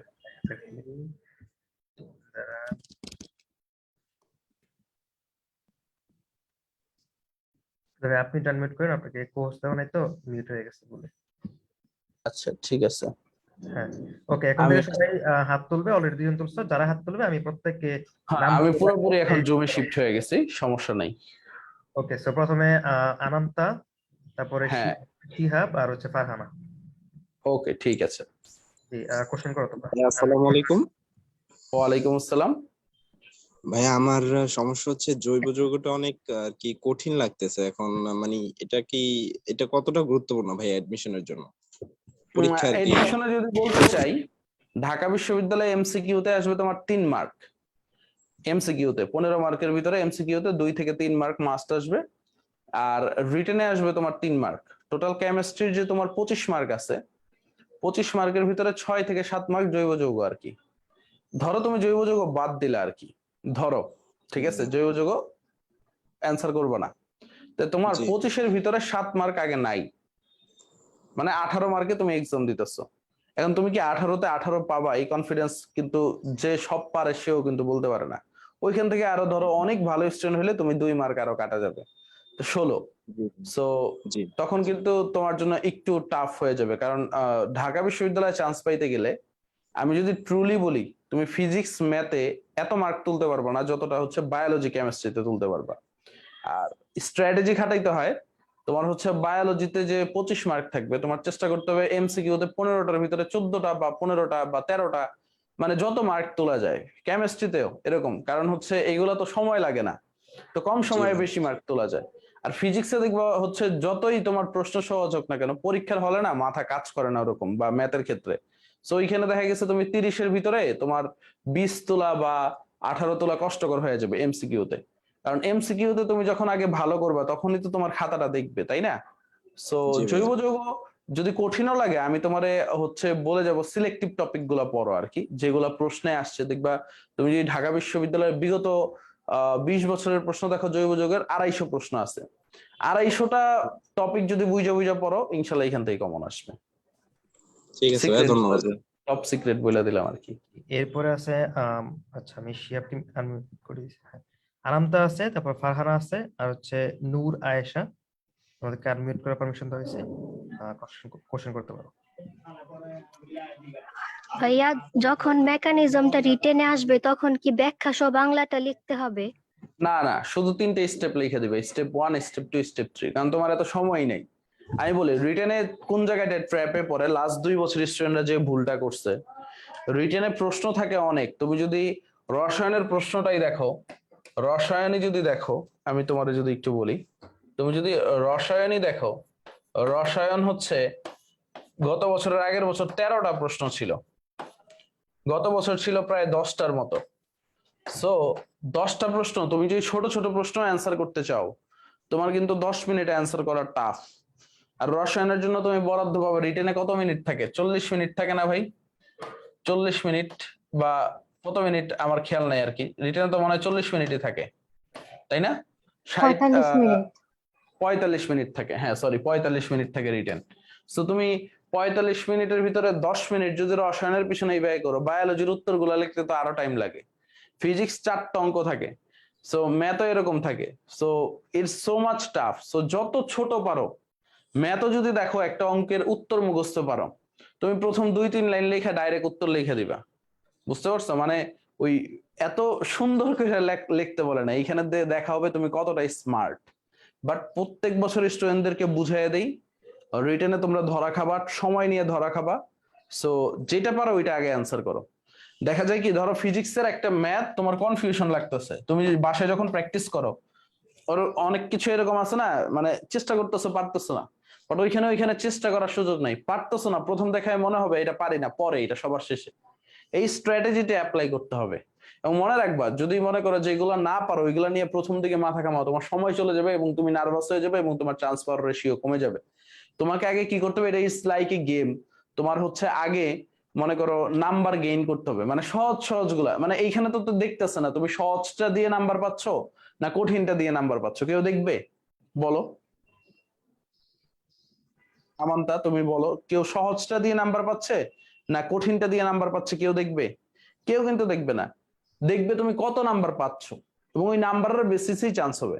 বাট আমাদের এইখানে অনেক মেধাবী স্টুডেন্ট আছে, যাদের মানে মেধাবীদের একটা ইগো প্রবলেম থাকে, এটা আমি জানি। সো সবাই কি করে, না আমি কঠিনটা দিয়ে নাম্বার পাবো, সহজটা দিয়ে নাম্বার পাইলে আমার কোন স্টুডেন্ট ধরা হবে। বাট এইখানে পরিস্থিতিটা উল্টা, তুমি হচ্ছে কতটা নাম্বার পাচ্ছ সেটা দেখবে আর কি।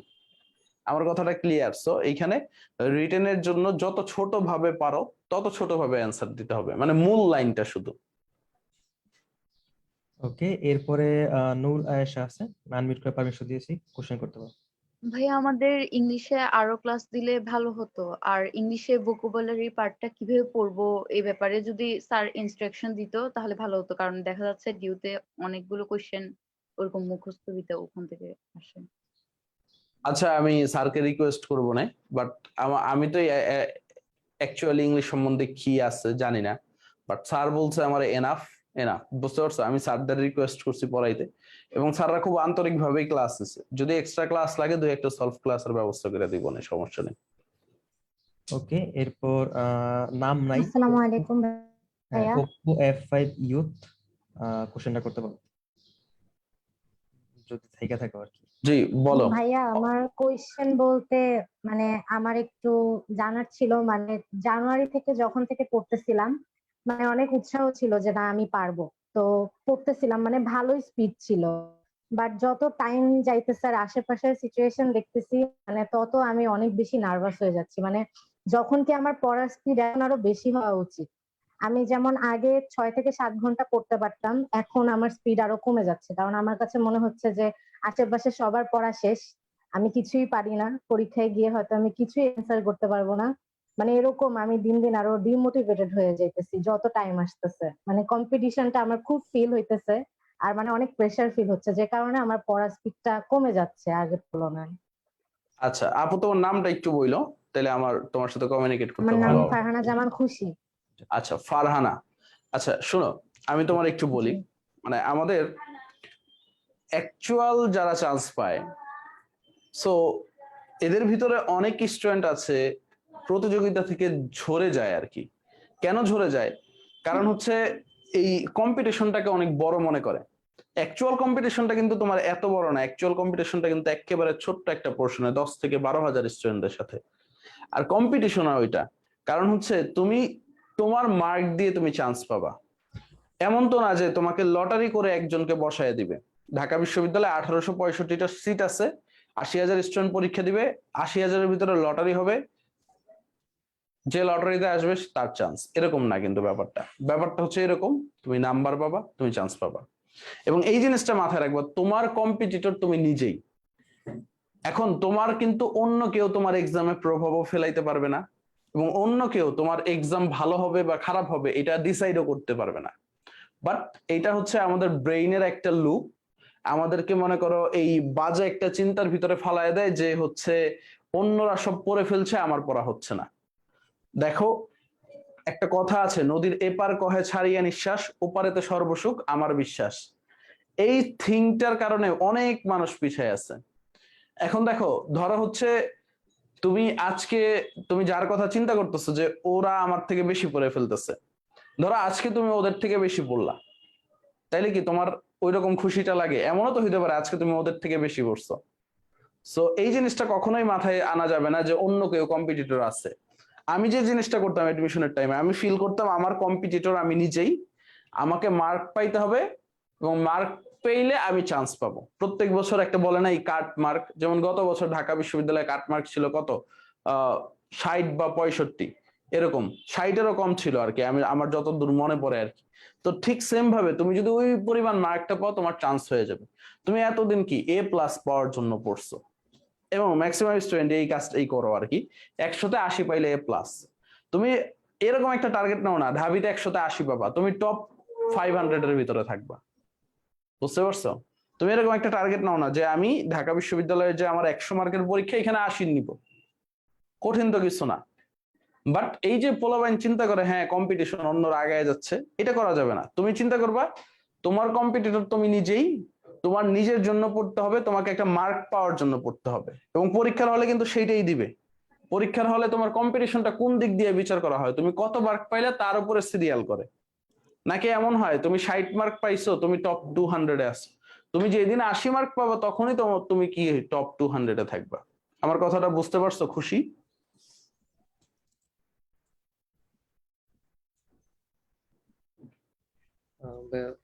জি ভাইয়া বুঝতে পারছি। একটা কোয়েশ্চেন ছিল, মানে আমি পার্সোনালি কেমিস্ট্রিটা একটু ভয় পাই, মানে আপনি পড়ান দেখে তাও কনফিডেন্স আসে, বাট তাও মানে কেমিস্ট্রিটা পার্সোনালি আমার একটু ভয় লাগে, কিন্তু আমি জানি যে ডিউতে অ্যান্সার করার ক্ষেত্রে কেমিস্ট্রি থেকে নাম্বার পাওয়াটা খুবই ইজি, এটা আমিও বুঝি, কিন্তু আসলে কেমিস্ট্রিটা সেভাবে আমি ক্যাচ করতে পারতেছি না। আচ্ছা যেমন সেই ক্ষেত্রে মৌলের তোমাকে যেটা পর্যায়বৃত্ত বলবো ধর্ম আর কি, যে চ্যাপ্টারটা, ও ভাইয়া বলেন। তোমাকে যেটা বলবো আর কি, সেটা হচ্ছে ঢাবির জন্য তুমি সিলেক্টিভ টপিক পড়ে যাও। আমরা অনেক কিছু পড়াইছি, আমাদের রিভিশন প্ল্যানে ছোট করে দিছি। আরেকটা জিনিস দিয়েছিলাম তোমাদেরকে, কেমিস্ট্রি হাইলাইটসটা দিছিলাম আর কি। অর্থাৎ সিক্রেট শর্টকাট বুক সিরিজের যে জিনিসগুলো দেওয়ার কথা ছিল সবগুলোই দেওয়া হয়েছে। ফিজিক্সও দেওয়া হয়েছে, কেমিস্ট্রিও দেওয়া হয়েছে, ম্যাথমেটিক্সও দেওয়া হয়েছে। সো কেমিস্ট্রির যে হাইলাইটস অংশটা দিছি ওইটা পড়ো, ওইটা বারবার পড়ো, এবং হচ্ছে কোনো কিছু বুঝতে অসুবিধা হইলে ওইটা হচ্ছে নিজের একটা গল্পের সাথে রিলেট করে পড়তে থাকো, তাইলে হয়ে যাবে। তুমি অ্যাজ এ সায়েন্স না চিন্তা করে আপাতত এই রাস্তাটা পার হওয়ার জন্য আর কি তুমি হচ্ছে গল্পের সাথে মিলিয়ে চিন্তা করো আর কি, মানে সহজ ভাষায় তুমি কিভাবে মনে রাখতে পারো, তাইলে আশা করি কেমিস্ট্রিটা মনে থাকবে। বা প্রথমে তো একটা জিনিসের প্রতি ভালো লাগা কাজ করতে হবে, দেন ওইটার মধ্যে অ্যাপ্লাইয়ে যাইতে হবে। আগে তুমি দেখো কিভাবে কেমিস্ট্রিটা মনে রাখতে পারো, দেন কেমিস্ট্রি বুঝার ক্ষেত্রে যাও। আগেই যদি বুঝার ক্ষেত্রে যাও তখন জিনিসটা হার্ড এন্ড টাফ মনে হবে তোমার জন্য। ওকে, সো আমরা নেক্সট যাচ্ছি। নেক্সট মুস্তাফিজুর, তুমি কোশ্চেন করতে পারো। জি ভাইয়া, আমার প্রশ্ন হচ্ছে যে ভাইয়া কখন মানে আমরা যে ঢাকায় মানে এতদিন তো আমরা শুধু যে অধ্যায় ভিত্তিক সিলেক্টিভ মানে প্রশ্ন ব্যাংক সলভ করছি, তো এখনো আমরা মানে যেমন ম্যাথের কিছু অধ্যায় শেষ করতে পারি নাই, তারপর হচ্ছে ফিজিক্সের কিছু অধ্যায় বাকি আছে। তো এখন যদি আমরা সিলেক্টিভ ভার্সিটি যেমন ঢাকা ইউনিভার্সিটি, রাজশাহী ইউনিভার্সিটির প্রশ্ন সলভ করতে যাই, তো ভাই ওটা কখন শুরু করলে ভালো হবে? এখন থেকেই নাকি ভাইয়া সবগুলো শেষ করার পর? এখন থেকেই দেখবা হচ্ছে চ্যাপ্টার ভিত্তিক আলাদা করা আছে, বাজারের যে প্রশ্ন ব্যাংক গুলো আছে ওইখানে দেখবা চ্যাপ্টার ভিত্তিক আলাদা করা আছে আর কি। বা চ্যাপ্টার ভিত্তিক তো এতদিন পড়তেছিলাম, তো এখন আমরা যদি সিলেক্টিভ ভার্সিটি যেমন ঢাকা ইউনিভার্সিটি নির্দিষ্ট শুধু প্রশ্ন ব্যাংক আছে, তো ওইটা আমরা কখন শুরু করব? আচ্ছা, তুমি হয়তো বুঝতে পারো না, চ্যাপ্টার ভিত্তিক আবার হচ্ছে সিলেক্টিভ ভার্সিটি ওয়াইজ কিন্তু দেওয়া আছে, ওইটা এখন পড়ো। আর হচ্ছে যেমন ঢাকা বিশ্ববিদ্যালয়ের যে পুরোপুরি প্রশ্ন ব্যাংক সলভ করবা লাস্ট 10 ইয়ার্স করবা, এখানে আবার কথা আছে, এখানে কিন্তু আবার হচ্ছে শর্ট সিলেবাসের পোর্শন আছে, তোমার ওইটা দেখতে হবে। সো শর্ট সিলেবাস যেগুলো আছে, হ্যাঁ ভাগ করে যদি রাখো এখন থেকে শুরু করতে পারো। আসলে হচ্ছে ধরো মানে ব্যাপারটা কি, আমি তোমার যদি একটু ট্রুলি বাস্তবতা বুঝাই আর কি, অ্যাজ এ স্টুডেন্ট তোমার কি কাজ, মানে তুমি তো অ্যাটলিস্ট এইচএসসি তে চলতরিত বা তোমার এইচএসসি তে যে কোনো একটা চ্যাপ্টার পড়ে আসছো। মানে আমরা যদি টিচাররা আশায় বসে থাকি, যেমন যারা চান্স পায় তারা কখনোই তার টিচাররা আশায় বসে থাকে না আর কি, মানে বাস্তব কথাটা যদি তোমাদের বলি, মানে টিচাররা আশায় কেউ কখনোই বসে থাকে না, সবাই হচ্ছে নিজে কতটা আগায় থাকতে চায় এবং টিচারের সাথে রিভাইজ দিবে বা নতুন কি পড়াচ্ছে টিচার এই জিনিসটাই ফিল করতে চায়, যদি একদম রিয়েল স্টুডেন্টের কথা বলি আর কি। সো সেই ক্ষেত্রে তোমরা এই কাজটা করতে পারো। ধরো হচ্ছে ম্যাথের একটা চ্যাপ্টার বাকি আছে, ফিজিক্সের 2টা বা 3টে চ্যাপ্টার বাকি আছে, বাট তোমার দায়িত্ববোধের জায়গাটা কি? তোমার দায়িত্ববোধের জায়গাটা হচ্ছে তুমি নিজে থেকে একবার শেষ করে রাখো, দেন অপর ভাই চিন্ময় ভাই এক্সট্রা যা পড়াচ্ছে ওইগুলো অ্যাড করে রাখো। আমি হইলে পার্সোনালি এটা করতাম আর কি, বুঝতে পারছো? সো নিজে থেকে এখন থেকে শেষ করে এখন থেকে শুরু করে দাও আর কি। মানে হচ্ছে কথা আছে না, আরেকজনের আশায় বসে থাকলে তুমি পিছিয়ে যাবা, বাট আমি কি বলতেছি একদম বাস্তব কথা বলতেছি, চান্স পাওয়ার স্টুডেন্টের কথা বলতেছি, মানে নিজের কাছে নিজে কখনো পিছিয়ে থাকবে না আর কি। হ্যাঁ ভাইয়েরা ক্লাস করাবে, ভাইয়েরা তো ধারাবাহিক ভাবে সব পড়াচ্ছে, এক্সট্রা যে জিনিস পড়াচ্ছে এক্সট্রা জিনিসগুলো তুমি শিখে নিবা, নাইস, তাইলেই তো হইছে। জি ভাই, ধন্যবাদ। ওকে, নেক্সট আমাদের সাথে আছে বুলবুল আহমেদ, কোশ্চেন করতে পারো। আমি সামনে আরো একজন নামটা কি মুক্তাদের, কোশ্চেন করতে পারো। আর সোহান, তিনজনকে অ্যাডমিট করা হয়েছে, যে কোশ্চেন করতে পারো। ভাই আসসালামু আলাইকুম। ওয়ালাইকুম আসসালাম সোহান। হ্যালো, হ্যাঁ বলো বলো, শুনতেছি। হ্যাঁ ভাইয়া, ওই কিছু কিছু ম্যাথ থাকে, যেমন ম্যাথ গুলো আমি পারি যে, কিন্তু বাট ম্যাথ গুলো অনেক বড়, আমি জানি এটা করতে টাইম অনেক লাগবে, কিন্তু ওগুলা যদি আসে কি করব? আমার ক্ষেত্রে যদি বলি, আমি যেগুলো দেখতাম আমি পারি, বাট ম্যাথটা অনেক বড়, আমি উত্তরটা মুখস্থ করে রেখে দিতাম। এবং ঢাকা বিশ্ববিদ্যালয়ে ভর্তি পরীক্ষায়, যদিও এটা ট্রু প্র্যাকটিস না বা ভালো প্র্যাকটিস না, আমি হচ্ছে 30টার ভিতরে 13টা প্রশ্ন উত্তর মুখস্থ দাগাইছিলাম। কারণ কিছু কমন প্রশ্ন থাকে, তুমি জানো এগুলো আসবেই, সো ওইখানে স্মার্টনেসটা খাটাইতে হবে, নাইলে ভালো করা খুবই টাফ। ধরো sine square x plus cos square x equal to 1 হইলে, ঠিক আছে, বা sine square theta plus cos square theta equal to যদি 1 হয়, থিটার মান কত হবে? 90 ডিগ্রি। তুমি এটা জানো, তো তুমি কি এটা আবার করবা পরীক্ষার খাতায়? বলো মিউট করে কি ফেলছে, রে? unmute করতে পারতেছে না। ঠিক আছে। ওই যে মিউট করে ফেলছে নিজেরে, এখন আনমিউট করতে পারতেছে না। ও আচ্ছা, এই তো ঠিক আছে। ওকে, মুখস্থ রাখবা, বুঝছো? যেগুলা হচ্ছে একটু বড় ওগুলা মুখস্থ রাখো, বা বারবার কইরো, যদি ঘুরায়ও দেয় যেন হচ্ছে ইয়াটা কইরা রাখতে পারো আর কি, তাইলেই হবে। জি, এরপর বুলবুল আহমেদ কোশ্চেন করতে পারো। ভাই আসসালামু আলাইকুম। ওয়ালাইকুম আসসালাম। ভাই আমাদের এই কোর্স এখন পর্যন্ত কতদিন পর্যন্ত চলবে? যতদিন না শেষ হয়। ভাই আমি কিন্তু মূলত আরিবের জন্য, রাজশাহী ইউনিভার্সিটির জন্য প্রস্তুতি নিচ্ছি, ঠিক আছে? আমি কি ঢাকা ইউনিভার্সিটির জন্য পরীক্ষাটা দিব? এখন ঢাকা ইউনিভার্সিটিতে তোমার যোগ্যতা থাকলে কেন দিবা না? অবশ্যই দিবা। আমার আমার রেজাল্ট হচ্ছে 9.25। আমি কি পরীক্ষা দিতে পারবো ঢাকাতে? হ্যাঁ, দুইটা মিলে 9.25 কেন পারবা না? এবার তো 8 হইলেই দিতে পারবা। আসসালামু আলাইকুম, ঠিক আছে, ওকে। ওয়ালাইকুম আসসালাম।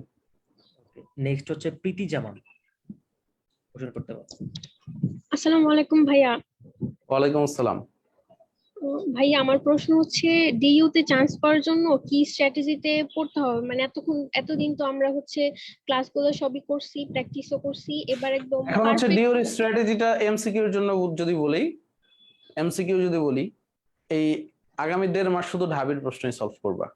ঢাবির বিগত 20 বছরের যত প্রশ্ন আছে ওইগুলাই বারবার সলভ করবা, কনসেপ্ট বুঝবা। মানে দেখবে এগুলা সলভ করতে করতে এইগুলা যদি 20 বারের মতো রিভাইজ দেওয়া থাকতে পারে, then you are capable enough. আর রিটেনের জন্য একটু এক্সট্রা ওয়ার্ক করবা আর কি, আর কিছুই আর না। ভাইয়া টার্গেট আরেকটা রাখতে প্রশ্ন হবে হচ্ছে, এমসিকিউ তে যত বেশি মার্ক রাখা যায় আর কি। জি ভাইয়া আরেকটা প্রশ্ন হচ্ছে যে আমি যদি আমার পছন্দের সাবজেক্ট পেতে চাই, যেমন বায়োলজি রিলেটেড সাবজেক্ট গুলা, তাহলে ওই ক্ষেত্রে কি স্ট্র্যাটেজি ফলো করতে হবে? এখন তোমার কোন সাবজেক্ট পছন্দ আমার একটু বলো। ফার্মাসি, বায়োকেমিস্ট্রি, মাইক্রোবায়োলজি, কোনটা? আবার মিউট করে ফেলছে। আচ্ছা, ওদেরকে আনমিউট করলে আর মিউট ভাইয়া করো না। আমি কই না ভাই, হ্যাঁ ভাইয়া বায়োলজি রিলেটেড সাবজেক্ট গুলো যেমন জেনেটিক্স, মাইক্রোবায়োলজি, বায়োটেকনোলজি। আচ্ছা, জেনেটিক ইঞ্জিনিয়ারিং পড়ার ক্ষেত্রে আগে তো দেখা গেছে টপ 15 এর ভিতরে থাকা লাগতো, বাট গত 2 বছর ধরে এই লেয়াজুটা চেঞ্জ হয়েছে আর কি। দেখা গেছে জেনেটিক ইঞ্জিনিয়ারিং তুমি যদি পাইতে চাও টপ 200 এর ভিতরে থাকতে হবে আর কি। আর বাকি সাবজেক্ট গুলো হচ্ছে যেমন মাইক্রোবায়োলজি, বায়োকেমিস্ট্রি, ফার্মাসি, এগুলো 1000 এর ভিতরে থাকলেই পাবা। আর 1000 এর পরে থাকলে টাফ। আর 1000 এর ভিতরে থাকতে গেলে হচ্ছে 100 এর ভিতরে 75 প্লাস মার্ক থাকা লাগবে আর কি। 75, 76 এরকম, বা আরো বেশি, 80ও হইতে পারে। এন্ড ভ্যারি করে, প্রশ্নের উপরে ডিপেন্ড করে। প্রশ্ন সহজ হইলে বেশি মার্ক, প্রশ্ন কম একটু হার্ড হইলে 75, 80 এরকম হইলেই হয়। আচ্ছা ভাইয়া, থ্যাংক ইউ। আসসালামু আলাইকুম। এরপরে আছে হুমায়রা, কোশ্চেন করতে পারো। ভাইয়া আসসালামু আলাইকুম। ওয়ালাইকুম আসসালাম, কি অবস্থা? জি ভাই আলহামদুলিল্লাহ, আপনার? এই তো আলহামদুলিল্লাহ। বলো ভাই। ভাই আমার 3টা কোয়েশ্চেন আছে। জি। প্রথম কোয়েশ্চেন যদি বলি তাহলে হচ্ছে আমি শুধু আপনাদের ক্লাসগুলোই করি এবং আপনাদের লেকচার গুলোই ফলো করি, তো এটা কি এনাফ হবে? মানে শুধুমাত্র আপনার ক্লাসগুলো, লেকচার গুলো, অর্গানিকও আমার আগে করা নাই, তো আমি শুধু আপনার এই ক্লাসগুলো ফলো করলেই কি এনাফ হবে? যে আমাদেরটা মোর দেন ইনাফ ইনশাল্লাহ। কারণ হচ্ছে তুমি যদি অন্য জায়গায় একটু লেকচার শিট গুলো মিলিয়ে দেখো, আমরা যে পরিমাণ কন্টেন্ট পড়াইছি ওই পরিমাণ তোমার কন্টেন্টের সার্ভিসই দিবে না। আর আমরা তো শুধুমাত্র জৈব যৌগের উপরেই 9টা ক্লাস নিয়েছি আর কি।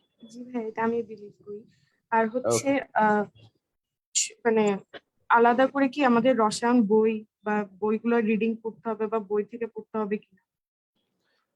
বই রিডিং করা লাগবে না, বাট হাজারি স্যারের বইয়ের পিছনের এমসিকিউ গুলো একবার দেখে যায়, তাইলেই হবে। আচ্ছা, আর ভাই আমি কেমিস্ট্রি প্লাসটা কিনেছি, তো আলাদা কোনো কোয়েশ্চেন ব্যাংক কি কেনা লাগবে? না, কেমিস্ট্রি প্লাস মোর দেন এনাফ। ওইখানে যে পরিমাণ প্রশ্ন আছে শেষ করতে পারছো? শেষ তো করতে পারো নাই, কারণ আমিও শেষ করতে পারি নাই। আর হচ্ছে আমি মূলত বায়োলজি রিলেটেড সাবজেক্ট গুলো পেতে চাই। এখন বারবার ডিমোটিভেট হয়ে যাচ্ছি যে সবাই বলে এই মেরিট লিস্টে টানবে না, হ্যান না তেন না, আরো অনেক কিছু, ম্যাথ না দাগালে অনেক বিপদে পড়বে। তো আমি এটা নিয়ে অনেক আচ্ছা বেশি শোনো, আমি সবার একটা ভ্রান্ত ধারণা ভেঙে দিই। তুমি যদি 4000তম ভিতরে থাকো তাহলে ঢাবিতে যে কোনো একটা সাবজেক্ট পাবা। আর বায়োলজি রিলেটেড যে সাবজেক্ট গুলো আছে, ভালো সাবজেক্ট গুলো পেতে চাইলে 1000 থেকে 1200-র ভিতরে থাকতে হবে। এর কম হইলে বায়োলজি রিলেটেড সাবজেক্ট গুলো মানে ভালো সাবজেক্ট গুলো পাওয়া টাফ। বাট তুমি যদি ভাইয়া আমি ম্যাথ ফিশারিজ দাগাতে বা একদমই কনফিডেন্স বোটানি, পাচ্ছি না। জুলজি।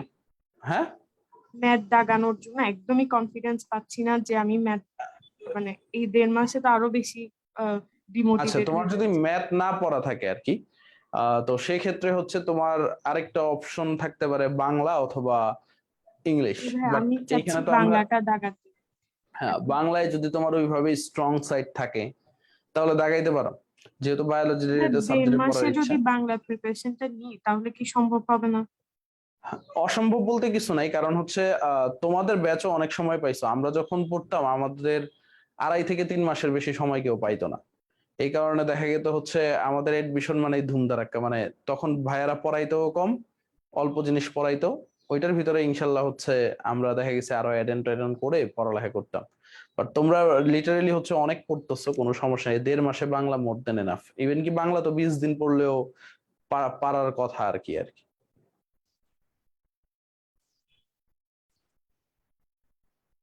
ওকে, জি ভাইয়া, এরপরে নেক্সট হচ্ছে প্রমিল দাস, কোশ্চেন করতে পারো।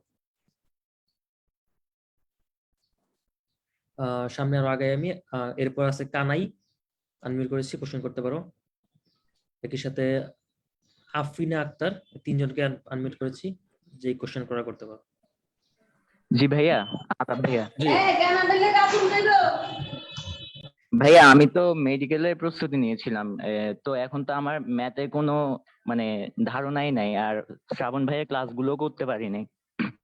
এখন ভাবিতে ভালো সাবজেক্ট পাওয়ার জন্য ভাইয়া মানে ম্যাথ দাগানো ছাড়া কি আর অন্য কোনো ওয়ে আছে? এখন ম্যাথ যদি তুমি না দাগাও, আমি তোমারে বলে দিই, ঢাবিতে যে 30টা সাবজেক্ট আছে 17টা সাবজেক্ট পাবা না, ঠিক আছে? বাকি থাকে 13টা সাবজেক্ট। সো বাকি 13টা সাবজেক্টের ভিতরেই তোমার চুজ করতে হবে যেগুলো সব বায়োলজি রিলেটেড সাবজেক্ট আর কি। বুঝতে পারছো? যেমন কেমিস্ট্রিও আছে, ম্যাথ না দাগাইলে কেমিস্ট্রিও পাবা তুমি। বাট ভালো সাবজেক্ট গুলোর ভিতরে হচ্ছে মানে বায়োকেমিস্ট্রি, ফার্মাসি, মাইক্রোবায়োলজি, এই জিনিসগুলো পাবা আর কি। বুঝতে আচ্ছা পেরেছো? ভাইয়া, আরেকটা কোশ্চেন ভাইয়া, পড়া মনে থাকে না ভাইয়া, এটার জন্য কি করব? কয়েকবার পড়া প্র্যাকটিস মনে থাকে না করব। বলতে, এখন আমাদের একটা কমন ঝামেলা হচ্ছে আমরা রিভাইজ কম দিই, বা আমাদের মাথায় কি হয়, একটা বা দুইটা হচ্ছে এমসিকিউ যদি পড়ি, বা একবার বা দুইবার পড়লেই মনে হয় অনেকবার পড়ে ফেলছি। বাট ব্যাপারটা এরকম না। ঢাবির প্রস্তুতিটা টোটালি ডিফারেন্ট। মানে তোমার অল্প পড়তে হবে, বেশি বেশি রিভাইজ দিতে হবে। কারণ একটু তুমি চিন্তা করো, 4টা সাবজেক্টের 8টা পেপার, মানে 8টা বই তুমি পড়ে যাচ্ছ, এবং 1 ঘন্টার এক্সামে 8টা বই আউটপুট দিতে হবে। লিটারেলি আমাদের হিউম্যান ব্রেইন, আমরা হচ্ছে এত কিছু মনে রাখতে পারবো না সিরিয়াসলি। সো তোমার যে কাজটা করতে হবে, সহজ জিনিসই বারবার পড়তে হবে। কারণ দেখবা তুমি বিগত 3 বছরের প্রশ্ন দেখো, ঢাবির প্রশ্ন কোনোবারই কঠিন হয় নাই, তোমার বেলায়ও কঠিন হবে না। সহজগুলোই আসবে, যেগুলো আসছিল ওইগুলোই আসবে, ওইগুলাই বারবার পড়ো। বাট আমরা কি করি, যেগুলো আসতেছে হয় এগুলো তো আসতেছে, এগুলো সাইডে রাখি, অন্যগুলা পড়ি। সো অন্যগুলা পড়তে গেলে তখন দেখা যায় হচ্ছে ঝামেলাটা হয়। সো এই সিম্পল জিনিসগুলা যেগুলো পারো এগুলাই বারবার পড়ো। আচ্ছা ভাইয়া, আইসিটি কোনো ক্লাস দিবেন না আপনারা? না ইয়েতে না ভাইয়া, এডমিশনের জন্য তো আইসিটি দরকার না ভাইয়া? ভাই, গ্যালাকটিকো বানায় ফেলছে, আর কিছু দিতে পারবো না। অনেক রিকোয়েস্ট করছো, বাংলা দিছি, পরবর্তীতে আর কোয়ালিটি মেনটেন হয় না। বুঝতে পারছো? আচ্ছা ভাইয়া, আইসিটি নিজে বন্দোবস্ত করে নাও যদি তোমার দরকার পড়ে। এখন সবার সব চাহিদা তো আর পূরণ করা যাবে না রে ভাই। আচ্ছা ভাইয়া। জি এরপর, আচ্ছা ভাইয়া, আদাব ভাইয়া। হ্যাঁ এরপর আছে আফরিনা আক্তার, আনমিউট করা হয়েছে। জি আসসালামু আলাইকুম ভাইয়া। ওয়ালাইকুম আসসালাম। জি ভাইয়া, আমি মেডিকেলের জন্য প্রিপারেশন নিছিলাম আর কি, কিন্তু ভাইয়া আমার কিছু মার্কের জন্য মেডিকেলে চান্স হয় নাই। এখন মেডিকেলে যখন প্রিপারেশন নিছিলাম, আপনি তো জানেন যে মেডিকেলে ফুল সিলেবাসে ক্লাস ছিল, সেক্ষেত্রে আপনার বিগত ক্লাসগুলো আমি আর কি করতে পারি নাই। এখন আসলে আমার কাছে মানে ঢাবিতে যদি প্রিপারেশন নিতে চাই, এখন অল্প কিছুক্ষণ সময় আছে, তার ভিতরে কিভাবে কমপ্লিট করতে পারবো? এখন আচ্ছা, সত্যি কথা ফার্স্ট অফ বলতে অল কি, জি এখন আমার কাছে পুরাপুরি একটা মানে উলটপালট লাগছে, কোনটা রেখে কোনটা করব এটা আর কি বুঝতে পারতেছি না, আচ্ছা, কোনটা এইটার আগে জন্য করলে তোমরা ভালো হয়। যারা কোর্সে ভর্তি হয়েছো তোমরা সবাই জানো তোমাদের জন্য একটা প্ল্যানার বানায় দিচ্ছি আর কি। আজকে 15 এপ্রিল, তো আজকে না গতকালকে থেকে কিন্তু টাস্ক শুরু হয়ে গেছে আমাদের। মানে কোনটা রেখে কোনটা করবো এই ঝামেলা যদি না হয়, তোমরা যদি আমাদের সাথে চলতে চাও 30 দিনে তোমার সিলেবাস কিভাবে শেষ করে দিতে হয় ওই প্ল্যান আমরা বানায় দিয়ে দিচ্ছি, এবং কোন দিন কোনটা পড়তে হবে এটা কিন্তু বলে দিচ্ছি। ওয়েব অ্যাপে যাও, ওয়েব অ্যাপে গিয়ে দেখো ওই রিভিশনের যে প্ল্যানারটা আছে ওইটাই দেখো, ডেইলি কোনটা পড়তে হবে বলা আছে। এবং ডেইলি যদি এটা শেষ করতে পারো 30 দিন কন্টিনিউ করো, আর কোনো প্যারা নেই। বাট তোমরা তো এটা করবো না, তোমরা হচ্ছে হাই জি হতাশ ভাইয়া, করবা। অবশ্যই করবো। আর ওকে, ভাইয়া আমি তো আর অন্য কোনো কোচিং এ ভর্তি হই নাই, যদি এটার উপরেই বিশ্বাস রাখি আপনাদের সাথেই যদি থাকি ইনশাল্লাহ হবে কি কোন একটা চান্স ঢাকা ইউনিভার্সিটি। এখন হচ্ছে যে চান্স পেয়েছে ঢাবিতে, তারে গিয়ে ক্লাস গুলা দেখাও, লিটারেলি সে আফসোস করবে তারা কেন এই ক্লাস গুলা পায় নাই। বুঝতে পারছো? মোর দেন ইনাফ ইনশাল্লাহ। ইনশাল্লাহ। ঠিক আছে কি ভাইয়া। গল্প করবা নাকি? সবার সাথে আসো, উঠে গেছে। আসো হ্যাঁ, চলে আসো। বলো, পরের জন সুযোগ দাও। এরপর আসছে নুসরাত, আনমিউট করা হয়েছে। নুসরাতের পরে আছে হচ্ছে আফরোজা আক্তার সীমা, দুইজনকে আনমিউট করা হয়েছে, যে কোশ্চেন করতে পারো। এরপরে আসসালামু আলাইকুম ভাইয়া। ওয়ালাইকুম আসসালাম। হ্যাঁ ভাইয়া, আমি ঢাবি মানে উদ্ভাসের যে ভার্সিটি ক কোশ্চেন ব্যাংক আছে শুধুমাত্র ওইটাই সলভ করতেছি, বাড়তি কোনো কিছু করতেছি না। আর আমার বায়োলজি রিলেটেড সাবজেক্ট শুধুমাত্র আর কি ফার্মেসি পড়ার ইচ্ছা, বাট ম্যাথটা ভালোভাবে আর কি করতে পারতেছি না। আর দেখা গেল আমি 30টা কোশ্চেন থাকলে অর্ধেক করতে পারি, বাকিগুলা করতে পারি না। আরেকটা কোশ্চেন যে কি অনেক বড় বড় ম্যাথ থাকে, ওগুলা কি স্কিপ করব, বা যেগুলা বারবার আসছে ওগুলা একবারে মুখস্থ করে ফেলাইবো? এটাই আমার কোশ্চেন। আচ্ছা, এখন কথা হচ্ছে তুমি যদি ম্যাথই দাগাও আর কি, ঠিক আছে, সো তোমাকে ঢাবির যতগুলা কনসেপ্ট আসছে সবগুলো আগে মানে নিজে নিজে পারতে হবে। আর বড় বড় ম্যাথ যেগুলো বারবার আসছে ওইগুলা কয়েকবার করে উত্তরটা মনে রাখাটা বেটার। এখন হচ্ছে শুধু যে উত্তর মুখস্থ করবে এমনও না, দেখা গেছে ওই বড় ম্যাথটা মান চেঞ্জ করে দিতে পারে, কারণ ওইটা করার ক্যাপাবিলিটি রাখতে হবে। এবং যেটা বড় ম্যাথ ওইটা সবার শেষে করতে হবে, মানে তোমার ফুল পরীক্ষা শেষ, এখন আর কোনো সময় নাই, মানে আর কিছু করার টাইম নেই, তখন ওই বড় ম্যাথটা ট্রাই করতে পারো। কারণ দেখা গেছে যেটা বড় ম্যাথ ওইটা করলেও 1 মার্ক, যেটা ছোট ম্যাথ মানে এক লাইনে হয়ে যাবে ওইটা করলেও 1 মার্ক। তো তোমাকে আগে ছোটটাই করতে হবে, তাই না? আচ্ছা ঠিক আছে। আর ফার্মেসি পাইতে হইলে মানে কত র্যাঙ্ক কততম থাকতে হবে? 1000-এর ভিতরে থাকতে হবে। ও আচ্ছা ঠিক আছে, আসসালামু আলাইকুম, থ্যাংক ইউ ভাইয়া। ওয়ালাইকুম আসসালাম। এরপর নুসরাত জাহান, অন্য এক নুসরাত, আর সাথে প্রভা, দুইজনকে আনমিউট করা হয়েছে, যে কোশ্চেন করতে পারো।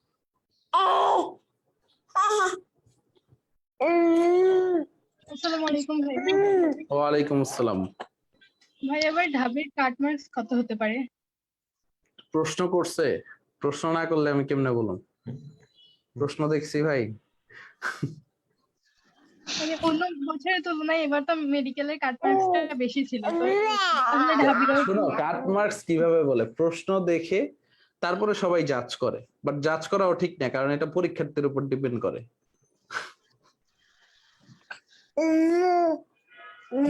বুঝতে পারছো ভাই? অন্যদের সুযোগ দাও। নুসরাত জাহান, জি বলেন। আসসালামু আলাইকুম ভাইয়া। ওয়ালাইকুম আসসালাম। ভাইয়া আমার একটা প্রবলেম না বলতে পারেন, তো হচ্ছে যে আমার মনে হচ্ছে যে আমার পুরো রিডিং পড়া দরকার প্রথমে। তো এটা আমি রিডিং কেমিস্ট্রি বইয়ের কথাই বলি, কেমিস্ট্রি বইয়ের রিডিং পড়তে যে মানে সব পড়া উল্টাপাল্টা হয়ে যাচ্ছে, মানে আমি এটা কমপ্লিট করতে পারতেছি না, এটা টেনশনে অন্য পড়াও একদম হয়ে যাচ্ছে, সেহেতু আমি তোমার এখন একটা সহজ সলিউশন দেই, বায়োলজি বাদে অন্য কোনো বই রিডিং করার দরকার নেই আপাতত শেষ সময়ের ক্ষেত্রে। বুঝতে পারছো? এখন আমরা যেগুলি পড়াইছি ওইগুলাই পড়ো, প্রশ্ন ব্যাংক সলভ করো। শুধু আপনার স্লাইডগুলো পড়লেই মানে এনাফ? ইনশাআল্লাহ এনাফ, ভার্সিটির জন্য মোর দেন এনাফ, ঢাকা বিশ্ববিদ্যালয়ের জন্য মোর দেন এনাফ। ভাই আরেকটা কথা বলি। জি বলো। ভাইয়া হচ্ছে আমার রেজাল্ট একটু খারাপ হয়ে গেছে মানে এইচএসসি তে। তো এই জন্য আমার টেনশন হচ্ছে, আমার অনেক ইচ্ছা যে ঢাবিতে আমি পড়বো। তো হ্যাঁ মানে ইনশাআল্লাহ চেষ্টা চালিয়ে যাচ্ছি, বাট ভয় হচ্ছে যে আমি মনে হয় অ্যাপ্লাই করতে পারবো না, বা এরকম তোমার একটা রেজাল্ট কত এইচএসসি এসএসসি মিলে? 8.990 এরকম। 8.90। তোমার হ্যাঁ কয় মার্ক কাটা যায় এবার ভাই, এইচএসসি এসএসসি তে? কত ধরছে জিপিএ? 20 মার্ক দুইটা মিলিয়ে। দুইটা মিলিয়ে 20 মার্ক না? তো তোমার হাইয়েস্ট কত মার্ক কাটা যায় তুমি খেয়াল কাউন্ট করছো? ভাইয়া 2 না 3 যেন মেবি। আচ্ছা 3 মার্ক কাটা যায়, তাহলে তুমি 3টা এমসিকিউ যদি বেশি পারো তাহলে কি তোমার এটা পোষায় যাচ্ছে? তো ভাইয়া তোমার টার্গেট থাকবে তোমার 3টা এমসিকিউ বেশি পাওয়া বা 3টা ভুল কম করার, ভাইয়া তাইলেই হবে। ওইটা বুঝলাম, বাট হচ্ছে মনে হচ্ছে যে আমি অ্যাপ্লাই করতে পারবো না এরকম টাইপ আরে না, মনে হচ্ছে। কেন অ্যাপ্লাই করতে পারবো না? এবার তো 8 চাইছে দুইটা মিলিয়ে, সার্কুলার দেখো নাই? ভাইয়া বলছে যে 72,000 এক্সাম দিতে পারবে, সেহেতু কি আমি এক্সাম দিতে পারবো? হ্যাঁ ইনশাল্লাহ পারবা, সমস্যা নেই। আচ্ছা ভাইয়া, থ্যাংক ইউ। ওকে, এরপর আছে নিলয়, কোশ্চেন করতে পারো। আদাব ভাইয়া। আদাব। আচ্ছা ভাইয়া, আমি এর আগে যে অর্গানিকের ক্লাসগুলো বা কিছু পরিমাণগত রসায়ন ওগুলো বেসিক ক্লাসগুলো করা হয়নি আমাদের শর্ট সিলেবাসের কারণে, আমি ওগুলো স্কিপ করে এইচএসসি দিছিলাম। তো এই হ্যাঁ ক্ষেত্রে আপনি যে ক্লাসগুলো দিচ্ছেন সেগুলো করলেই কেন বেসিক ক্লাস না জি, দেখে? enough। আর আমি তো বেসিক সবাই পড়াইছি, বেসিক ছাড়া কিছু পড়াইছি তো আমাদের? আচ্ছা ভাইয়া, তারপর ভাইয়া কেউ কেউ বলতেছে আমি অনলাইনে কোচিং করতেছি আপনাদের কোচিংটা, সেই ক্ষেত্রে কেউ কেউ বলতেছে অফলাইন এক্সাম না দিলে নাকি মানে টাইম ম্যানেজমেন্টের সমস্যা হতে পারে, মানে এই এখন ক্ষেত্রে অফলাইন এক্সাম কি তুমি এক্সাম সেন্টারে গিয়ে দেওয়া ভালো না নিজের ঘরে বসে দেওয়াই ভালো? তো তুমি নিজের ঘরে অফলাইন এক্সাম বানায় নাও। অফলাইন এক্সাম কি মানে খাতা কলমে এক্সাম দেওয়া, তাই না? সো জি ভাইয়া। তুমি একটা কাজ করতে পারো যে বাজার থেকে একটা মডেল টেস্ট কিনে আনো, আর এখন ইন্টারনেটেই অনেক ওএমআর শিট পাওয়া যায়, প্রিন্ট জি জি, করো, ও দোকান কালেক্ট থেকে করছে 20টা ফটোকপি করে নিয়ে আসো, ফটোকপি করে নিয়ে এসে নিজে নিজে প্র্যাকটিস করো। যে ঝামেলাটা হয় জাস্ট হচ্ছে ওই যে বৃত্ত পূরণে যে একটা টাইম লাগে না, যেমন অনলাইনে যখন এক্সাম দাও তখন তো তুমি একটা চাপ দিয়ে দাও, বাট অফলাইনে এক্সাম দিলে বৃত্ত পূরণে একটা টাইম যায়। সো তুমি যখন 60টা এমসিকিউর বৃত্ত পূরণ করবে তখন তোমার 3 মিনিট টাইম ধরে রাখতে হবে। সো এই টাইমটা না কেউ কাউন্ট করে না, সো এইটু একটু বুদ্ধি করে কাউন্ট করলেই হয়, আর তো কিছুই না। প্রশ্ন তো অফলাইনে যা করে অনলাইনেও সেম করে। তো তুমি যে কাজটা করতে পারো বৃত্ত পূরণের স্পিডটা বাড়াইতে পারো ঘরে পরীক্ষা দিয়ে। আচ্ছা ভাইয়া, এইগুলি ছিল। আদাব। ওকে ওকে, এরপর আছে ইসিতা, কোশ্চেন করতে পারো। হ্যাঁ, আসসালামু আলাইকুম ভাইয়া। ওয়ালাইকুম আসসালাম। ভাইয়া আমি এতদিন মেডিকেলের প্রিপারেশন নিয়েছি, 74 পেয়েছিলাম, কিন্তু এসএসসি তে 10 মার্ক কাটা যাওয়ার কারণে 64 হয়ে গেছে। আহা, এই মানে ভাইয়া, আমি মেডিকেলের জন্য নর্মালি সব বই রিডিং পড়ছি, যেহেতু ফুল সিলেবাস ছিল সব বই এভাবে কমপ্লিট, কিন্তু আমি হাতে ক্যালকুলেশন বা ম্যাথ জাতীয় কিছু পারি না। তো এক্ষেত্রে আমি কি করতে পারি? সো এই ক্ষেত্রে যে কাজটা করতে পারো, আমার হচ্ছে হাতে ক্যালকুলেশনের উপরে 7 থেকে 8টা ভিডিও আছে। এই বেসিক ভিডিও যদি দেখো আমার প্লে লিস্টে গিয়ে ইউটিউব চ্যানেলে, ইনশাল্লাহ তুমি 2 থেকে 3 দিনে হাতে ক্যালকুলেশন শিখে যাবে আর কি। মানে এত সহজ টেকনিকে দিছি। সো এই জিনিসগুলো একটু প্র্যাকটিস করো, তাইলে আর কোনো প্যারা হবে না। আর হাতে ক্যালকুলেশন এত কঠিন দেয় না। আমি নতুন একটা সিরিজ শুরু করছি, ঢাকা বিশ্ববিদ্যালয়ের প্রশ্ন ব্যাংক সলভ। তুমি ওইটাও যদি দেখো আর কি, তোমরা তো অনেকে দেখো না আর কি, ওইটাও যদি দেখো তাইলে দেখবে হচ্ছে ঢাকা বিশ্ববিদ্যালয়ের যে প্রশ্নগুলো সলভ করি, মানে হাতে ক্যালকুলেশন গুলো আমি কিভাবে করতেছি, ওই জিনিসগুলো দেখলে ইনশাল্লাহ তোমার অনেক কিছু কাভারেজ হয়ে যাবে। জি ভাইয়া। ভাইয়া আমি তো মেডিকেল এই জন্য ম্যাথ পড়া হয়নি, আমি ম্যাথ একদমই পারি না। তাহলে ম্যাথ না পারলে ম্যাথের পরিবর্তে তুমি বাংলা বা ইংলিশ, যেহেতু মেডিকেলের জন্য প্রস্তুতি নিয়েছো, ইংলিশ কিন্তু তোমার স্ট্রং আছে, সো ওইটা অ্যাপ্লাই করতে পারো যদি মনে হয়। আচ্ছা ভাইয়া, আরেকটা কথা শুনছিলাম যে যদি ম্যাথ না দাগাই তাহলে নাকি সিট থাকে মাত্র 327টা। না না, এটা ভুল কথা। ঠিক আছে, ম্যাথ না দাগাইলে তোমার সিটের কোনো এফেক্ট পড়বে না, তোমার হচ্ছে সাবজেক্টের এফেক্ট পড়বে, তোমার জন্য সিট সবই থাকে আর কি। জি ভাইয়া, বুঝতে পারছি। আচ্ছা ভাইয়া, যদি তাহলে ম্যাথ না দাগাই তাহলে তো বায়োলজি রিলেটেড সাবজেক্টের জন্য যত লাগে, যদি ওই র্যাঙ্কে না থাকতে পারি তাহলে তো মানে চান্স হবে না, তাই না? মানে বলতে গেলে তোমার পজিশন যদি 3000-এর ভিতরে থাকে আর কি, তুমি চান্স পাবা ম্যাথ না দাগাইলে আর কি। জি ভাই, বুঝতে পারছি। আসসালামু আলাইকুম ভাইয়া, আরেকটা কথা, থ্যাংক ইউ, আপনি এইচএসসি সময়ে যে আমাদের একটা এই যে শর্ট টেকনিকের একটা ক্লাস দিছিলেন, ওটা অনেক উপকারে আসছে। অনেক কিছু ওকে, ছিল, আপনাকে ধন্যবাদ জানাবো। আচ্ছা শুভ, ওয়েলকাম। আচ্ছা, এরপরে হচ্ছে সিফাত, কোশ্চেন করতে পারো। সিফাত, ভুলে মেবি আনমিউট করে মিউট করে ফেলছো আবার। আসসালামু আলাইকুম ভাইয়া। ওয়ালাইকুম আসসালাম সিফাত। জি ভাইয়া, একটু এই যে কেমিস্ট্রি নিয়ে একটু সমস্যা ছিল, যে অনেকেই বলে যে একাধিক রাইটারের বই পড়তে, কারণ ভাইয়া যে দেখা যায় অনেক মানে ইনফরমেশন হেরফের হয় আর কি। তো আমার কথা হচ্ছে যে আমি তোমারে যদি বলি আর কি কেমিস্ট্রির কথা, ঢাকা বিশ্ববিদ্যালয়ের কেমিস্ট্রিটা পুরাটা কনসেপ্ট নির্ভর প্রশ্ন হয়। তুমি যদি দেখো প্রশ্নগুলা ঘাটো, এইখানে হচ্ছে ঢাকা বিশ্ববিদ্যালয়ের প্রশ্ন নিলে একাধিক রাইটারের বই পড়ার কোনো প্রয়োজন নাই, তোমার শুধু কনসেপ্টে স্ট্রং থাকলেই হবে। এবং তুমি বিগত 5 বছরের প্রশ্ন দেখো, কোনো প্রশ্ন কি কনসেপ্টের বাইরে আসছে কিনা। এখন তোমার যদি কনসেপ্ট বোঝার জন্য একাধিক রাইটারের বই পড়া লাগে পড়তে পারো, বাট আপাতত দরকার নেই। আপাতত তুমি কনসেপ্ট গুলা বুঝো এবং বিগত বছরের প্রশ্নগুলো বেশি সলভ করো আর কি। তো ভাইয়া এই যে আমি তো চিন্তা করছি যে মানে গত 2 বছর ইন্টারমিডিয়েটে তো অনেক মানে বই পড়ছি, তো এই শেষ মুহূর্তে এসে শুধু আমি কেমিস্ট্রি প্লাসটা কিনছি, ওই কেমিস্ট্রি প্লাসটা A to Z ফলো করতে। হ্যাঁ, ওইটা শুধু প্রশ্নগুলো ফলো করো, এখন সব থিওরি মেওরি ফলো করার দরকার নেই, কারণ এত সময় নেই আসলে। তোমাদের একটা জিনিস আমি বুঝাইতে চাচ্ছি যে অল্প পড়ো বাট বারবার রিভাইজ দাও, কারণ মনে রাখাটাই টাফ হয়ে যাবে পরীক্ষার দিন। জি ভাই, আমার আর ওই কথাটা যে একটু বোঝার চেষ্টা করো, মনে জি রাখাটাই ভাই, টাফ হয়ে যাবে পরীক্ষার দিন। আর ওই যে ভাইয়া মানে কেমিস্ট্রি প্লাসে প্রত্যেকটা মানে অধ্যায়ের আগে যেটা প্রায়োরিটি টেবিল আছে, সার্ভে টেবিল, তো ওইটা কি ফলো করা যাইতে পারে যে কোনো ভার্সিটির জন্য, যেমন ডিউ তে এইটা এই জি ইনশাল্লাহ মানে ফলো করা যেতে পারে আর কি, খারাপ না। বাট তারপরে জি সবগুলা ঢাবিতে যে টপিক থেকে একবার হইলেও প্রশ্ন আসছে, ওই টপিকটাও ভালোভাবে দেখে যাবে, কারণ বলা যায় না, ওইটা তো সার্ভে করছি আমরা প্রিভিয়াস ইয়ারের কোয়েশ্চেন দিয়ে। বাট এমনও তো হইতে পারে যে টিচার প্রশ্ন করছে, তার মুড সুইং করছে, এবার আমি একটু ভিন্ন কনসেপ্ট থেকে প্রশ্ন করি, তখন কি করবা? তখন কি আর কাজ দিবে ভাইদের কথাবার্তা? সো নিজের সেফটিটা নিজের কাছে সবসময় বজায় রাখবা। আর ভাইয়া মানে শর্ট সিলেবাসের বাইরে তো আর কিছু দেখার দরকার নেই আসলে। না, আপাতত দেখার দরকার নেই ইনশাল্লাহ। জি ভাইয়া, ধন্যবাদ ভাই, আসসালামু আলাইকুম। ওকে ওকে, এরপর আছে সুমাইয়া তাহেরা, কোশ্চেন করতে পারো। আসসালামু আলাইকুম ওয়ালাইকুম আসসালাম সুমাইয়া। ভাইয়া, আমার একটা সমস্যা ফিজিক্স নিয়ে আর ম্যাথ নিয়ে। জি বলো। ভাইয়া সেদিন অফার ভাইয়া হচ্ছে জুম সেশন করলো, সবাইকে ম্যাথ করতে দিছিল, সবাই করছে, কিন্তু আমার করতে দেরি হচ্ছে, সবাই অনেক দ্রুত করতেছে, আমি করতে পারতেছি কিন্তু একটু দেরি হচ্ছে করতে। তো তোমার হচ্ছে প্র্যাকটিসের পরিমাণটা একটু বাড়াও, বুঝতে পারছো? এবং তুমি চেষ্টা করো একটু ফাস্ট করার জন্য আর কি। এবং ফিজিক্সের ক্ষেত্রে কিছু টেকনিক আছে, টেকনিক গুলা কি মনে করো, দেখা গেছে হচ্ছে তুমি একটা প্রশ্ন আগে শেষের দিকে তাকাবা, শেষের দিকে তাকায় দেখবা কি চাইছে, ওইটা চাইলেই তোমার মাথায় সূত্রটা এসে পড়বে, এন্ড দেন গোল দিবা সূত্র রিলেটেড কি কি চাইছে, দেন বসায় দিবা।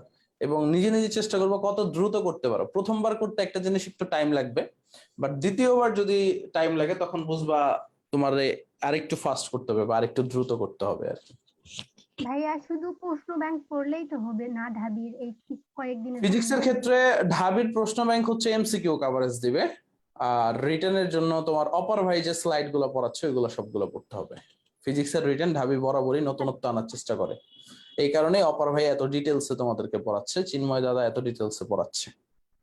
আর ম্যাথ তো কনক দাদার যেগুলা পড়াচ্ছে সেগুলা পড়লেই তো হবে। হ্যাঁ ইনশাল্লাহ হবে, বাট প্রশ্ন ব্যাংকে যেগুলো আছে সবগুলো পড়ো আর কি। ভাইয়া ওগুলা পড়তেছি, ঢাবি শুধু প্রশ্ন ব্যাংক পড়বো না, অন্যগুলোর প্রশ্ন ব্যাংক পড়বো ভাইয়া। ঢাবির ক্ষেত্রে ঢাবি পড়ো, সাথে রাজশাহী পড়ো এবং জাহাঙ্গীরনগর এই ইউনিট পড়ো। আচ্ছা ভাইয়া, আসসালামু আলাইকুম। ভাই আরেকটা ওয়ালাইকুম কথা, আসসালাম। জি ভাই আরেকটা কথা, আপনারা অনেক ভালো পড়ান ভাইয়া, এত ভালো কখনো পড়ি নাই আমরা, এত এত ভালো বলতে, এত গ্রাম এলাকা থেকে আপনাদের এখানে এত ভালো পড়তেছি, কি বলবো, আপনাদের অনেক অনেক ধন্যবাদ ভাইয়া। ধন্যবাদ সুমাইয়া, দোয়া করো আমাদের জন্য। আসসালামু আলাইকুম ভাইয়া। ওয়ালাইকুম আসসালাম। এরপর আছে H2O, তারপর কোশ্চেন করবে। এই H2O তোমার নাম কি? তুমি কি ধানমন্ডির একটা রেস্টুরেন্ট নাকি? কথাই কয় না। যাই হোক, পরে যাই। এটা হচ্ছে সুরাইয়া শিমু, কোশ্চেন করতে পারো। আচ্ছা S2 এর নিচে আমার আসসালামু আলাইকুম ভাইয়া। ওয়ালাইকুম আসসালাম, একজন করে করো। ভাইয়া আমি আগে করি। জি করো। তো ভাইয়া আমার দুইটা কোশ্চেন আছে। জি। ফার্স্ট হচ্ছে যে বুয়েটের যে সার্কুলার দিছে মানে ওইটা অনুযায়ী আমি এক্সাম দিতে পারবো, কিন্তু ওইটার জন্য আমার কোনো প্রিপারেশন নাই। আর আমি মেইনলি পড়তেছি জিইউ এর জন্য। হ্যাঁ। আর ওদের একটু করো এক্সাম তোমার দিতে হলে প্রশ্নটা। তো জি আবার একটু করো তোমার প্রশ্নটা। আচ্ছা, তো বুয়েটের তো সার্কুলার দিছে, ওইটা অনুযায়ী আমি এক্সাম দিতে পারবো, কিন্তু আমার মেইন টার্গেট হচ্ছে ডিইউ। কিন্তু ওখানে যদি আমি এখন এক্সাম দিতে যাই, আমার তো ওটার প্রিলিমিনারি আগে হবে, অনেক টাইম ওয়েস্ট, মানে যাওয়া আসার একটা ব্যাপার আছে। জি। তো মানে ওটার জন্য আমার কোনো ইঞ্জিনিয়ারিং প্রিপারেশন নাই, তো আমার কি ওটা দেওয়া উচিত? এক্সামটা দিয়ে আসো, বুঝতে পারছো? মানে টাইম ওয়াস্ট হইলেও তুমি হচ্ছে একটা পরীক্ষার এনভায়রনমেন্টের ফিলটা পাবা। আসলে হচ্ছে পরীক্ষায় কি চাচ্ছে বা পরীক্ষায় কি ধরনের প্রশ্ন আসছে, এইভাবে না, ওইটা নিচে নামাও। হ্যাঁ হ্যাঁ ঠিক আছে ঠিক আছে। পরীক্ষায় কি চাচ্ছে বা পরীক্ষায় কি ধরনের প্রশ্ন আসছে এটাও কিন্তু তোমার কাছে জানতে চাইবে আর কি। বা তোমার পরীক্ষার হলের এনভায়রনমেন্টটা পুরোটা ডিফারেন্ট জিনিস। তো বুয়েটের প্রিলিটা দিয়ে আসলে তুমি ধারণা পাবা আসলে হচ্ছে তোমার কিভাবে এক্সামটা দিতে হবে। বাট বুয়েটের প্রিলিতে তো ক্যালকুলেটর ইউজ আছে। সো তুমি যদি একান্ত ইঞ্জিনিয়ারিং এর প্রস্তুতি না নিয়ে নিতে না চাও, ওইখানে হচ্ছে তুমি অ্যাপ্লাই করতে পারো, মানে কোন কোন ম্যাথ গুলো তুমি ক্যালকুলেটর ছাড়া করতে পারতেছো ওইখানে আর কি। সো এইভাবে একটু গুটিবাজি করতে পারো আর কি। আর ভাই আমার সেকেন্ড কোশ্চেন হচ্ছে যে আমাদের শর্ট সিলেবাসে যেটা ছিল সে অনুযায়ী মোটামুটি সব চ্যাপ্টারই মেন বইটা রিডিং করে পড়া আছে, কিন্তু এখন এসে উদ্ভাসে ভর্তি হয়েছি, প্লাস আপনাদের কোর্সটাতে আছি। তো এত এত মানে একটা সাবজেক্টেরই তো 3টা 4টা করে বই, একটা কনসেপ্ট, একটা হচ্ছে প্র্যাকটিস। তো এখন মানে পড়বো কোনটা, কোন বই রেখে কোনটা পড়বো? এখন কি মেন বই রিডিং করবো নাকি ওগুলার যে দাগানো লাইনগুলো আছে সেগুলো আচ্ছা, পড়ার এখন পর? যদি তোমারে যদি আমি একদম ডিরেক্টলি বলতে চাই, মানে আমি যেটা করছিলাম আর কি, যেহেতু তোমার মেইন বই রিডিং পড়া আছে, মোটামুটি সব কনসেপ্ট ক্লিয়ার, এখন যেটা তোমার জন্য আইডিয়াল ডিসিশন হবে শুধুমাত্র প্রিভিয়াস ইয়ারের ঢাবির প্রশ্ন ব্যাংকটা বারবার পড়া।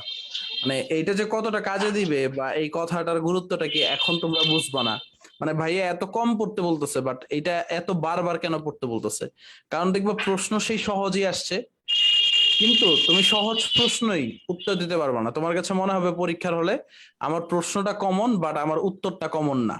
পরীক্ষার হলে এইরকম ফিলিংসটা আসবে, প্রশ্ন কমন বাট উত্তর কমন না। সো এই কারণে হচ্ছে তোমার হচ্ছে বারবার রিভাইজ দিতে হবে। বাট অল্প বড় বারবার রিভাইজ দাও, এটা আমি সবাইকে রিকোয়েস্ট করবো, অল্প বড় বারবার রিভাইজ জি, দাও। তাহলে কি ভাইয়া হচ্ছে মানে মেইন বই দাগানো লাইনগুলো একবার রিভাইজ দেওয়ার পর দেন টাইপ ভিত্তিক ম্যাথ গুলো শুধু প্র্যাকটিস করব? না না, ঢাবিতে যেগুলো আসছে ওইগুলাই বারবার করো, ঠিক আছে? জি, ঢাবি ক যে প্রশ্ন ব্যাংক দিছে ওটা বলে তো না, তাই না? জি জি, ওইটাই বারবার করো। আর দেখো ভাইয়া ওইখানে, হচ্ছে এবং ওইটা পড়ারও কিছু নিয়ম আছে, যেগুলো ওইখানে একটু কঠিন বা যেগুলো ওইখানে পারতেছো না মার্ক আপ করে রাখো। ধরো এমন কিছু আছে যেমন পরীক্ষার আগের দিন তোমার রিভাইজ দেওয়া লাগবে না, বাট এমন কিছু টপিক আছে যেগুলো পরীক্ষার আগের দিন না দেখলে তুমি ভুলে যাবে, ওইগুলো মার্ক করে রাখো। বুঝতে পারছো? ওইভাবে গুছাইয়া পড়ো আর কি। আর ভাইয়া এক্সট্রা কোনো আর বই কিনিনি, উদ্ভাস থেকে যেগুলো দিছে সেগুলো, আর কি কিছু কেনা লাগবে? না আপাতত লাগবে না, বাট ঢাবি কোয়েশ্চেন ব্যাংকের জন্য উদ্ভাসের কোয়েশ্চেন ব্যাংকের দুই একটা জায়গায় মানে ভুল ছিল। জয়কলি বা পানকৌড়ির ঢাবির একটা প্রশ্ন ব্যাংক করতে পারো, ওদের ব্যাখ্যা ট্যাখ্যা সুন্দর আছে, চমৎকার। আচ্ছা আচ্ছা ভাইয়া, ধন্যবাদ। ওকে। এরপরে হচ্ছে সোহান। হ্যাঁ, আমরা আর বেশিক্ষণ প্রশ্ন নিব না আর কি, আজান দিয়ে দিয়েছে। আমরা আর পাঁচ জনের প্রশ্ন নিব। সায়েম। নমস্কার ভাইয়া। হ্যাঁ সোহান বলো। ভাইয়া আপনাদের দোয়াতে আলহামদুলিল্লাহ সিলেবাস মোটামুটি 95% শেষের দিকে। এখন মানে আমি যেটা বলতে চাইছি ভাই, শুধু জায়ান্ট 2টা চ্যাপ্টারে মারাত্মক পিছিয়ে আছি। সেটা হচ্ছে, এক হচ্ছে আপনার জৈব যৌগ, দ্বিতীয় হচ্ছে ইন্টিগ্রেশন। এই জায়ান্ট 2টা চ্যাপ্টার ছাড়া বাকিগুলা মোটামুটি ভাইয়া দখলে আছে বা আয়ত্তে আছে বলা যায়। হ্যাঁ, এক্ষেত্রে আপনাদের ক্লাসগুলো আমি সবসময় ইন টাইমেও করেছি, এবং কি আপনাদের ক্লাসের পাশাপাশি আমি উদ্ভাসের কোশ্চেন ব্যাংক বা বইয়ের আমার যতটুকু দরকার হয় আর কি এক্সট্রা আমি হ্যাঁ এটা কভার করার চেষ্টা করেছি। ঠিক আছে ভাই, অবশ্যই। এখন এই মুহূর্তে এসে কি আমি ওই আপনি নিশ্চয়ই জানেন জয়কলির সাবজেক্ট ওয়াইজ ধরেন ভাইয়া বুলেট তারপর ককটেল এই জাতীয় কিছু বই পাওয়া যায় যেখানে কিনা ভার্সিটির চ্যাপ্টার ওয়াইজ 20 বছর বা 25 বছরের কোশ্চেন দেওয়া থাকে।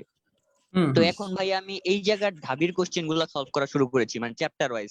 এখন আপনাদের পড়াগুলো রিভাইজ দিতেছি আর ঢাবির 20 বছর বা 25 বছর করে ফেলতেছি। তো অনেকে এটা বলতেছে যে শুধু ঢাবির কোশ্চেন করলে তুমি হয়তো চান্স পাবা, কিন্তু 1000-এর ভিতরে বা তুমি 75 to 80 মার্ক তুলতে পারবা না। তো এই ক্ষেত্রে কি ভাই আপনার মতামত কি, যে আমি কি এই কোশ্চেন গুলো করলে কি 75-80 তুলতে পারবো, নাকি আমার এর বাইরে গিয়ে আরেকটু লেভেল ছাড়াই পড়তে হবে? আচ্ছা, এখন কথা হচ্ছে মার্ক পাওয়াটা একান্ত তোমার বিষয়। কারণ হচ্ছে আমি এইটুকু বলতে পারি, ঢাবির প্রশ্নগুলো শুধু পড়লে তোমার হচ্ছে 100-র ভিতরে 80 মার্কের বা 70 মার্কের প্রশ্ন কমন আসবে আর কি। এন্ড তুমি তো আরো এক্সট্রা জিনিস পড়ছো, বা আমরা কি শুধু ঢাবি সেন্ট্রিকও তো তোমারে পড়াই নাই, আমরা কি করছি এক্সট্রা জি ভাইয়া। জিনিসগুলো পড়াইছি না? সো আমাদের ওই জিনিসগুলো ফলো করো, মানে আমরা কি কি এক্সট্রা পড়াইছি ইনশাল্লাহ এইটুকু এনাফ। এবং ঢাবির সাথে তুমি অ্যাড অন করতে পারো, যেহেতু ঢাবির প্রশ্ন ব্যাংক পড়তেছো, তোমার মোটামুটি প্রিপারেশনও ভালো। সো সোহান, তুমি অ্যাড অন করতে পারো রাজশাহীর প্রশ্ন ব্যাংক আর জাহাঙ্গীরনগরের প্রশ্ন ব্যাংক, এই দুইটা ভাইয়া জিনিস তুমি একটু ইন্টারাপ্ট করি ভাইয়া, রাজশাহীরা জাহাঙ্গীরনগর কোশ্চেন ব্যাংক দেখলে কি একটু একটা জিনিস দেখা যায় কি, জাহাঙ্গীরনগরে ভাইয়া মানে ম্যাথ যে দেয় তাও ম্যাক্সিমাম মুখস্থ টাইপের ম্যাথ দেয়, বা মানে একদম মানে বেসিক মানে সাধারণ জ্ঞান টাইপের কোশ্চেনও দিয়ে দেয় ম্যাথের মধ্যে। এগুলাও কি দেখার দরকার আছে? আচ্ছা, এইগুলাও একটু দেখবা, কারণ হচ্ছে দেখা গেছে ঢাবিতেও তোমার হচ্ছে তুমি যদি ঘাটো কোনো বার 3-4টা প্রশ্ন এরকম বেসিক থেকে দিয়ে দেয়। সো বেসিক মানে প্রশ্ন সহজ হইলে সোহান, তুমি যেহেতু প্রিপারেশন নিতেছো তুমি বুঝতে পারবা যে ঝামেলাটা হয় প্রশ্ন বেশি সহজ হলে আমাদের কনফিউশন লেভেলটা বাইরে যায়। মানে এটাও জি কি ভাই, অ্যান্সার একটা হইতে ম্যাথ পারে? যখন মানে একটা ইজি যখন এস ইকুয়াল টু ভিটি দিয়ে মিলে যাইতেছে তখন এটা আমি আরো 3বার চেক করি যে এটা কেন এইভাবে মিলে যাইতেছে, ভাই এত ইজি কেন দিল? আসলেই আসলে আর কি যখন প্রশ্ন সহজ হবে তখন কনফিউশনটা বেশি থাকে। এই কারণে সহজ প্রশ্নগুলো কিন্তু প্র্যাকটিস করতে হবে। কারণ ভালো স্টুডেন্টরা যে জায়গাটায় ভুল করে সোহান, সেটা হচ্ছে ওই সহজ প্রশ্নগুলো ওরা ভুল করে আসে, কঠিন প্রশ্ন কিন্তু ভালো স্টুডেন্টদের ভুল হয় না আর কি। এবং এই জায়গাটায় আর কি দেখা যায় অনেকে ছিটকে যায়। সো তুমি এই কারণে রাজশাহীর এবং জাহাঙ্গীরনগরের প্রশ্ন সলভ করবা। রাজশাহীর প্রশ্নগুলো দেখবা ফিজিক্সের গুলা একটু ভালো হয় আর কি, ফিজিক্সের গুলা ঢাবি থেকে একটু ভালো হয়, ওরা একটু স্ট্যান্ডার্ড করার চেষ্টা করে। সো যার ফলে দেখবা তোমার ঢাবির রিটেনে অনেক এফেক্ট ফেলতেছে আর কি। আর বিশেষ করে অপার ভাই, চিন্ময় ভাই যে স্লাইড গুলা দিচ্ছে ফিজিক্সের সবগুলা পড়বা, কারণ ওইখান থেকে আমি যতটুকু আশাবাদী ফিজিক্স টেমপ্লেট প্রশ্ন কমন পড়ে যাবে। কারণ বাংলাদেশে কেউ ফিজিক্সের রিটেন নিয়ে এইভাবে কাজ করতেছে না আর কি। তুমি তো আরো কয়েকটা জায়গায় দেখছো মানে ফিজিক্সের রিটেন নিয়ে হচ্ছে এইভাবে কাজ করে নাই আর কি। ম্যাক্সিমামে ভাইয়া সব জায়গায় আর কি এমসিকিউ এর উপরও হচ্ছে গিয়ে বেশি ফোকাস করার চেষ্টা করতেছে, এটাও দরকার আছে, কিন্তু ভাই আমার 45 মার্ক তোলার পরে আরো 35টা মার্ক তো তুলতে হবে একটা জি জায়গায় জি যাওয়ার জন্য। তো ওইটাই যদি একেবারে স্কিপ ওইটাই, করে ফেললে তো আসলে হয় না। এই কারণেই হ্যাঁ, মানে আমি দেখতেছি তো সবাই আর কি এমসিকিউ বেসডই পড়াচ্ছে, বাট এখনো যে রিটেনটা যে একটা বড় লুপ, এই লুপটা কেউ পড়ায় না। এবং তুমি দেখবা ঢাকা বিশ্ববিদ্যালয়ের বিগত 2 বছরের ফিজিক্স প্রশ্ন কিন্তু সহজ হয় নাই, মানে 2টা প্রশ্ন সহজ বাট 2টা প্রশ্ন কিন্তু কঠিন দিছে 4টার ভিতরে। এটাই কিন্তু প্রতিযোগিতাটা ক্রিয়েট করে দেয় বা গ্যাপটা ক্রিয়েট করে দেয়, বুঝতে পারছো? এবং পোলাপাইন শুধু হচ্ছে এই ফিজিক্সের রিটেনেই ধরা খায়, শুধু ঢাবির প্রশ্ন সলভ করে যায়। বাট ফিজিক্সের রিটেনের ক্ষেত্রে দেখা গেছে ঢাবির প্রশ্ন ছাড়াও এক্সট্রা কিছু পড়তে হবে তোমারে। আচ্ছা ঠিক আছে ভাইয়া, ক্লিয়ার, অনেক ধন্যবাদ ভাই। ওকে ঠিক আছে। তো সেকেন্ড ওয়ান, এরপর আছে শামিয়া জাহান শান্তা, কোশ্চেন করতে পারো। আসসালামু আলাইকুম ভাইয়া। ওয়ালাইকুম আসসালাম। ভাইয়া, আপনার যে সিক্রেট শর্টকাট বুক দিছেন না কেমিস্ট্রির, সেটাতে আপনার ক্লাসের যেগুলো হচ্ছে দিছেন নোট, তার থেকে একটু বেশি তথ্য আছে। তাহলে আমি ওটা পড়তে যে একটু প্রবলেম হচ্ছে, মানে একটু তথ্য বেশি, মানে কিভাবে ওটা কি পড়বো? আচ্ছা, আমরা কিউএনএ সলভ ক্লাস নিব, ঠিক আছে? এই যে যেমন অর্গানিকের আর 1টা বা 2টা ক্লাস হলে আমাদের শেষ, দেন তোমাদের কি রিভিশন ক্লাস হবে। এবং রিভিশন ক্লাস ধরো গুণগত রসায়নের মানে যে জিনিসগুলো বুঝো না ওইগুলো হচ্ছে আমরা পড়াবো, বা এইভাবে 2-3টা চ্যাপ্টার একসাথে ধরে যে টপিক গুলো একদম কঠিন ওইগুলো হচ্ছে আমরা রিভাইজ করব বা আবার একটু দেখবো। সো এইভাবে ইনশাল্লাহ আশা করি কভার আপ হয়ে যাবে। আর শর্ট সিলেবাসের বাইরে যেগুলো আছে ওইগুলো পড়ার দরকার নেই। আচ্ছা ভাইয়া, আপনি হচ্ছে যেগুলো ক্লাস করাচ্ছে মানে চ্যাপ্টার ওয়াইজ, সেগুলোতে হুম। যখন আমি কোশ্চেন ব্যাংক সলভ করতে যাচ্ছি তখন একটু বেশি সময় লাগতেছে, কারণ কোশ্চেন ব্যাংক তো অনেকগুলা, প্রায় একটা অধ্যায় হচ্ছে 3 দিনের মতো লাগতেছে। তাহলে আমি কি করব সবগুলো চ্যাপ্টার? প্রথম দিকে প্রথমবার যখন তুমি সলভ করবে তখন তো একটু সময় বেশি লাগবেই, হ্যাঁ সময়টা দিতে হবে। আমি যদি বলি মানে একজন অ্যাডমিশন স্টুডেন্টের ডেইলি ফ্লো চার্টটা কি হওয়া উচিত, মানে তোমাদের কাছে অনেকের কাছে তিতা লাগবে, মানে যারা চান্স পায় তারা কিন্তু এটাই ফলো করে আর কি। তোমার নামাজ, তোমার ঘুম, তোমার খাওয়া এবং তোমার ক্লাস করা বাদে বাকিটা সময় তোমার নিজের সময় দিতে হবে পড়ালেখার পিছনে। হ্যাঁ বুঝতে পারছো? মানে ধরা বাঁধা অনেকে বলেন 8 ঘন্টা পড়লে এনাফ, 10 ঘন্টা পড়লে এনাফ, না পুরোটা সময় তোমার পড়ালেখার ভিতরে থাকতে হবে আর কি। জি মানে ব্যাপারটা এরকম আর কি, তুমি যে টাইমটাই ওয়াস্ট করতেছো তোমার জন্য ওয়াস্ট। এখানে অনেকেই আছো, সবাই একটু মাথায় রাখো, মানে এটা চরম বাস্তব কথা। মানে যারা চান্স পায় তাদের জন্য হচ্ছে দেখা গেছে ওই ঘুমায়ও দেখবে হচ্ছে যারা রেগুলার পড়ালেখা করো, এমনও হবে ঘুমের ভিতরে তুমি ম্যাথ সলভ করতেছো আর কি, দেন তুমি বুঝবে না ইউ আর অ্যাডমিশন ক্যান্ডিডেট।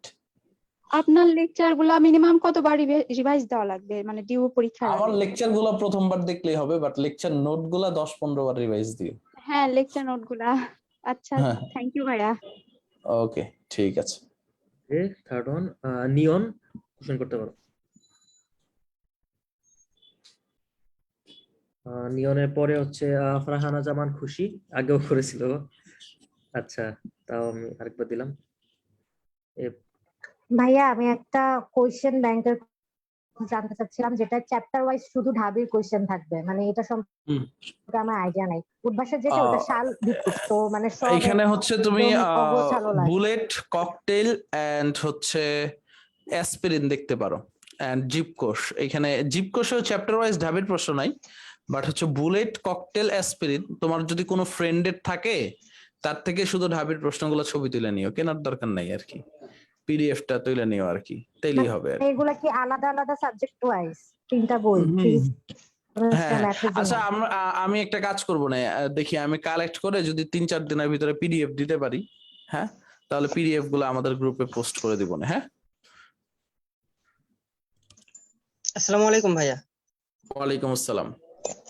ভাইয়া আমার প্রশ্ন ছিল কেমিস্ট্রি রিটেন নিয়ে। কেমিস্ট্রি রিটেনটা আমি কিভাবে পড়তে পারি? মানে ফিজিক্স আর ম্যাথের জন্য কনক শ্রাবণ ভাই 2টা বই দিছে, ফিজিক্স রিটেন এবং ম্যাথ রিটেন, কিন্তু কেমিস্ট্রির জন্য আপনি যদি এরকম পিডিএফ কোনো ফাইল দিতেন জাস্ট রিটেনের জন্য প্রত্যেকটা চ্যাপ্টার ওয়াইজ, তাহলে মনে হয় অনেক বেস্ট হতো, আমাদের পড়ার জন্য করে অনেক সহজ হতো। কেমিস্ট্রি যা যেহেতু ভাইয়া পড়াইছি মাত্র গত 2 বছর। হ্যাঁ আমি একটু তোমারে বলি আর কি, মানে রিটেন পড়লে তোমার সবই পড়তে হবে। তোমার যদি কনসেপ্ট ক্লিয়ার থাকে, যতগুলো কনসেপ্ট পড়াইলাম কেমিস্ট্রি সবগুলা কনসেপ্ট থেকে রিটেন বানানো যায় আর কি। যেমন তোমারে যদি বলা হয় ডি ব্লক মৌল এবং অবস্থান্তর, মানে অবস্থান্তর মৌল কাকে বলে, তো আমি তোমারে পড়াইছি সুস্থিত আয়নে D1 থেকে D9 কাঠামো থাকে, তারা কি বলা হয়? অবস্থান্তর মৌল বলা হয়। তোমার যদি বলা হয় পাউলির বর্জন নীতি ব্যাখ্যা করো, তোমার যদি বলা হয় আউফবাউ নীতি বলতে কি বুঝো, রিটেন তো এইগুলাই আসবে, বুঝতে পারছো? এখন তোমারে যদি আমি লিমিটেড করে দেই আর কি, মানে আমি যে টপিক গুলা পড়াইছি সবগুলা থেকে একটা করে রিটেন প্রশ্ন হইতে পারে আর কি। রিটেন প্রশ্নটা এরকমই, আমার কথাটা বুঝতে পারছো? যে টপিক গুলা পড়াইছি সবগুলা থেকে একটা করে রিটেন প্রশ্ন হইতে পারে। এখন আমি তোমারে যদি লিমিটেড করে দিই তখন কি আসলে এটা সুইটেবল হবে? লিমিটেড করে দিলে দেখা যাবে হচ্ছে আবদ্ধ হয়ে গেছে। আমি যতগুলা টপিক পড়াইছি সবগুলা টপিক রিটেনের জন্য ইম্পর্টেন্ট, বুঝতে পারছো? সবগুলা টপিক রিটেন, ঢাবির কেমিস্ট্রি রিটেন গুলা তোমার আসবে 1 লাইন বা 2 লাইনে অ্যান্সার করার মতো। আমি তোমারে বলি 1 লাইন বা 2 লাইনে অ্যান্সার করা যায় এরকম রিটেন আসবে। তোমার প্রশ্ন আসবে হচ্ছে হাইড্রোজেন বন্ধন বলতে কি বুঝো, পানির ভিতরে হাইড্রোজেন বন্ধনের স্ট্রাকচারটা দেখাও, বুঝতে পারছো? এগুলি সবকিছুই তোমারে আমি পড়াইছি। তোমারে বলবে আন্তঃআণবিক হাইড্রোজেন বন্ড এবং অন্তঃআণবিক হাইড্রোজেন বন্ডের পার্থক্য দেখাও। ঢাবির রিটেন গুলা কেমিস্ট্রির ক্ষেত্রে এরকম ছোট ছোট আসবে এবং অনেকগুলা রিটেন আসবে। এখন তুমি যদি ডিটেলস লিখতে চাও, মানে আমি যদি কোনো বইয়ের থেকে ছবি তুলেও ইয়া দেই, তখন হচ্ছে ওইগুলাতে কি থাকে, বইয়ের ইয়াতে অনেকগুলা বড় বড় আকারে থাকে, সো এত বড় তো তোমার লেখা যাবে না আর কি, বুঝতে পারছো? ওই একটা লিখতেই দেখা যাবে তোমার 5 মিনিট গেছে, তখন তোমার আরো ক্ষতি করা হবে। সো রিটেন 1 লাইন বা 1.5 লাইনে কেমিস্ট্রি রিটেন লিখতে হবে। তাহলে ভাই আপনার যে লেকচার শিট, মানে যে লেকচার গুলো এখান থেকে যে নোটগুলো করতে, সেই নোটগুলো যদি ভালোভাবে অ্যানালাইসিস করি এবং পড়ি, তাহলে রিটেন কমপ্লিট কভার আপ হবে। জি ইনশাআল্লাহ কভার আপ হবে। আচ্ছা সায়েম, আমাদের ডেডিকেটেড নোট রাইটার লাগাইছিলা?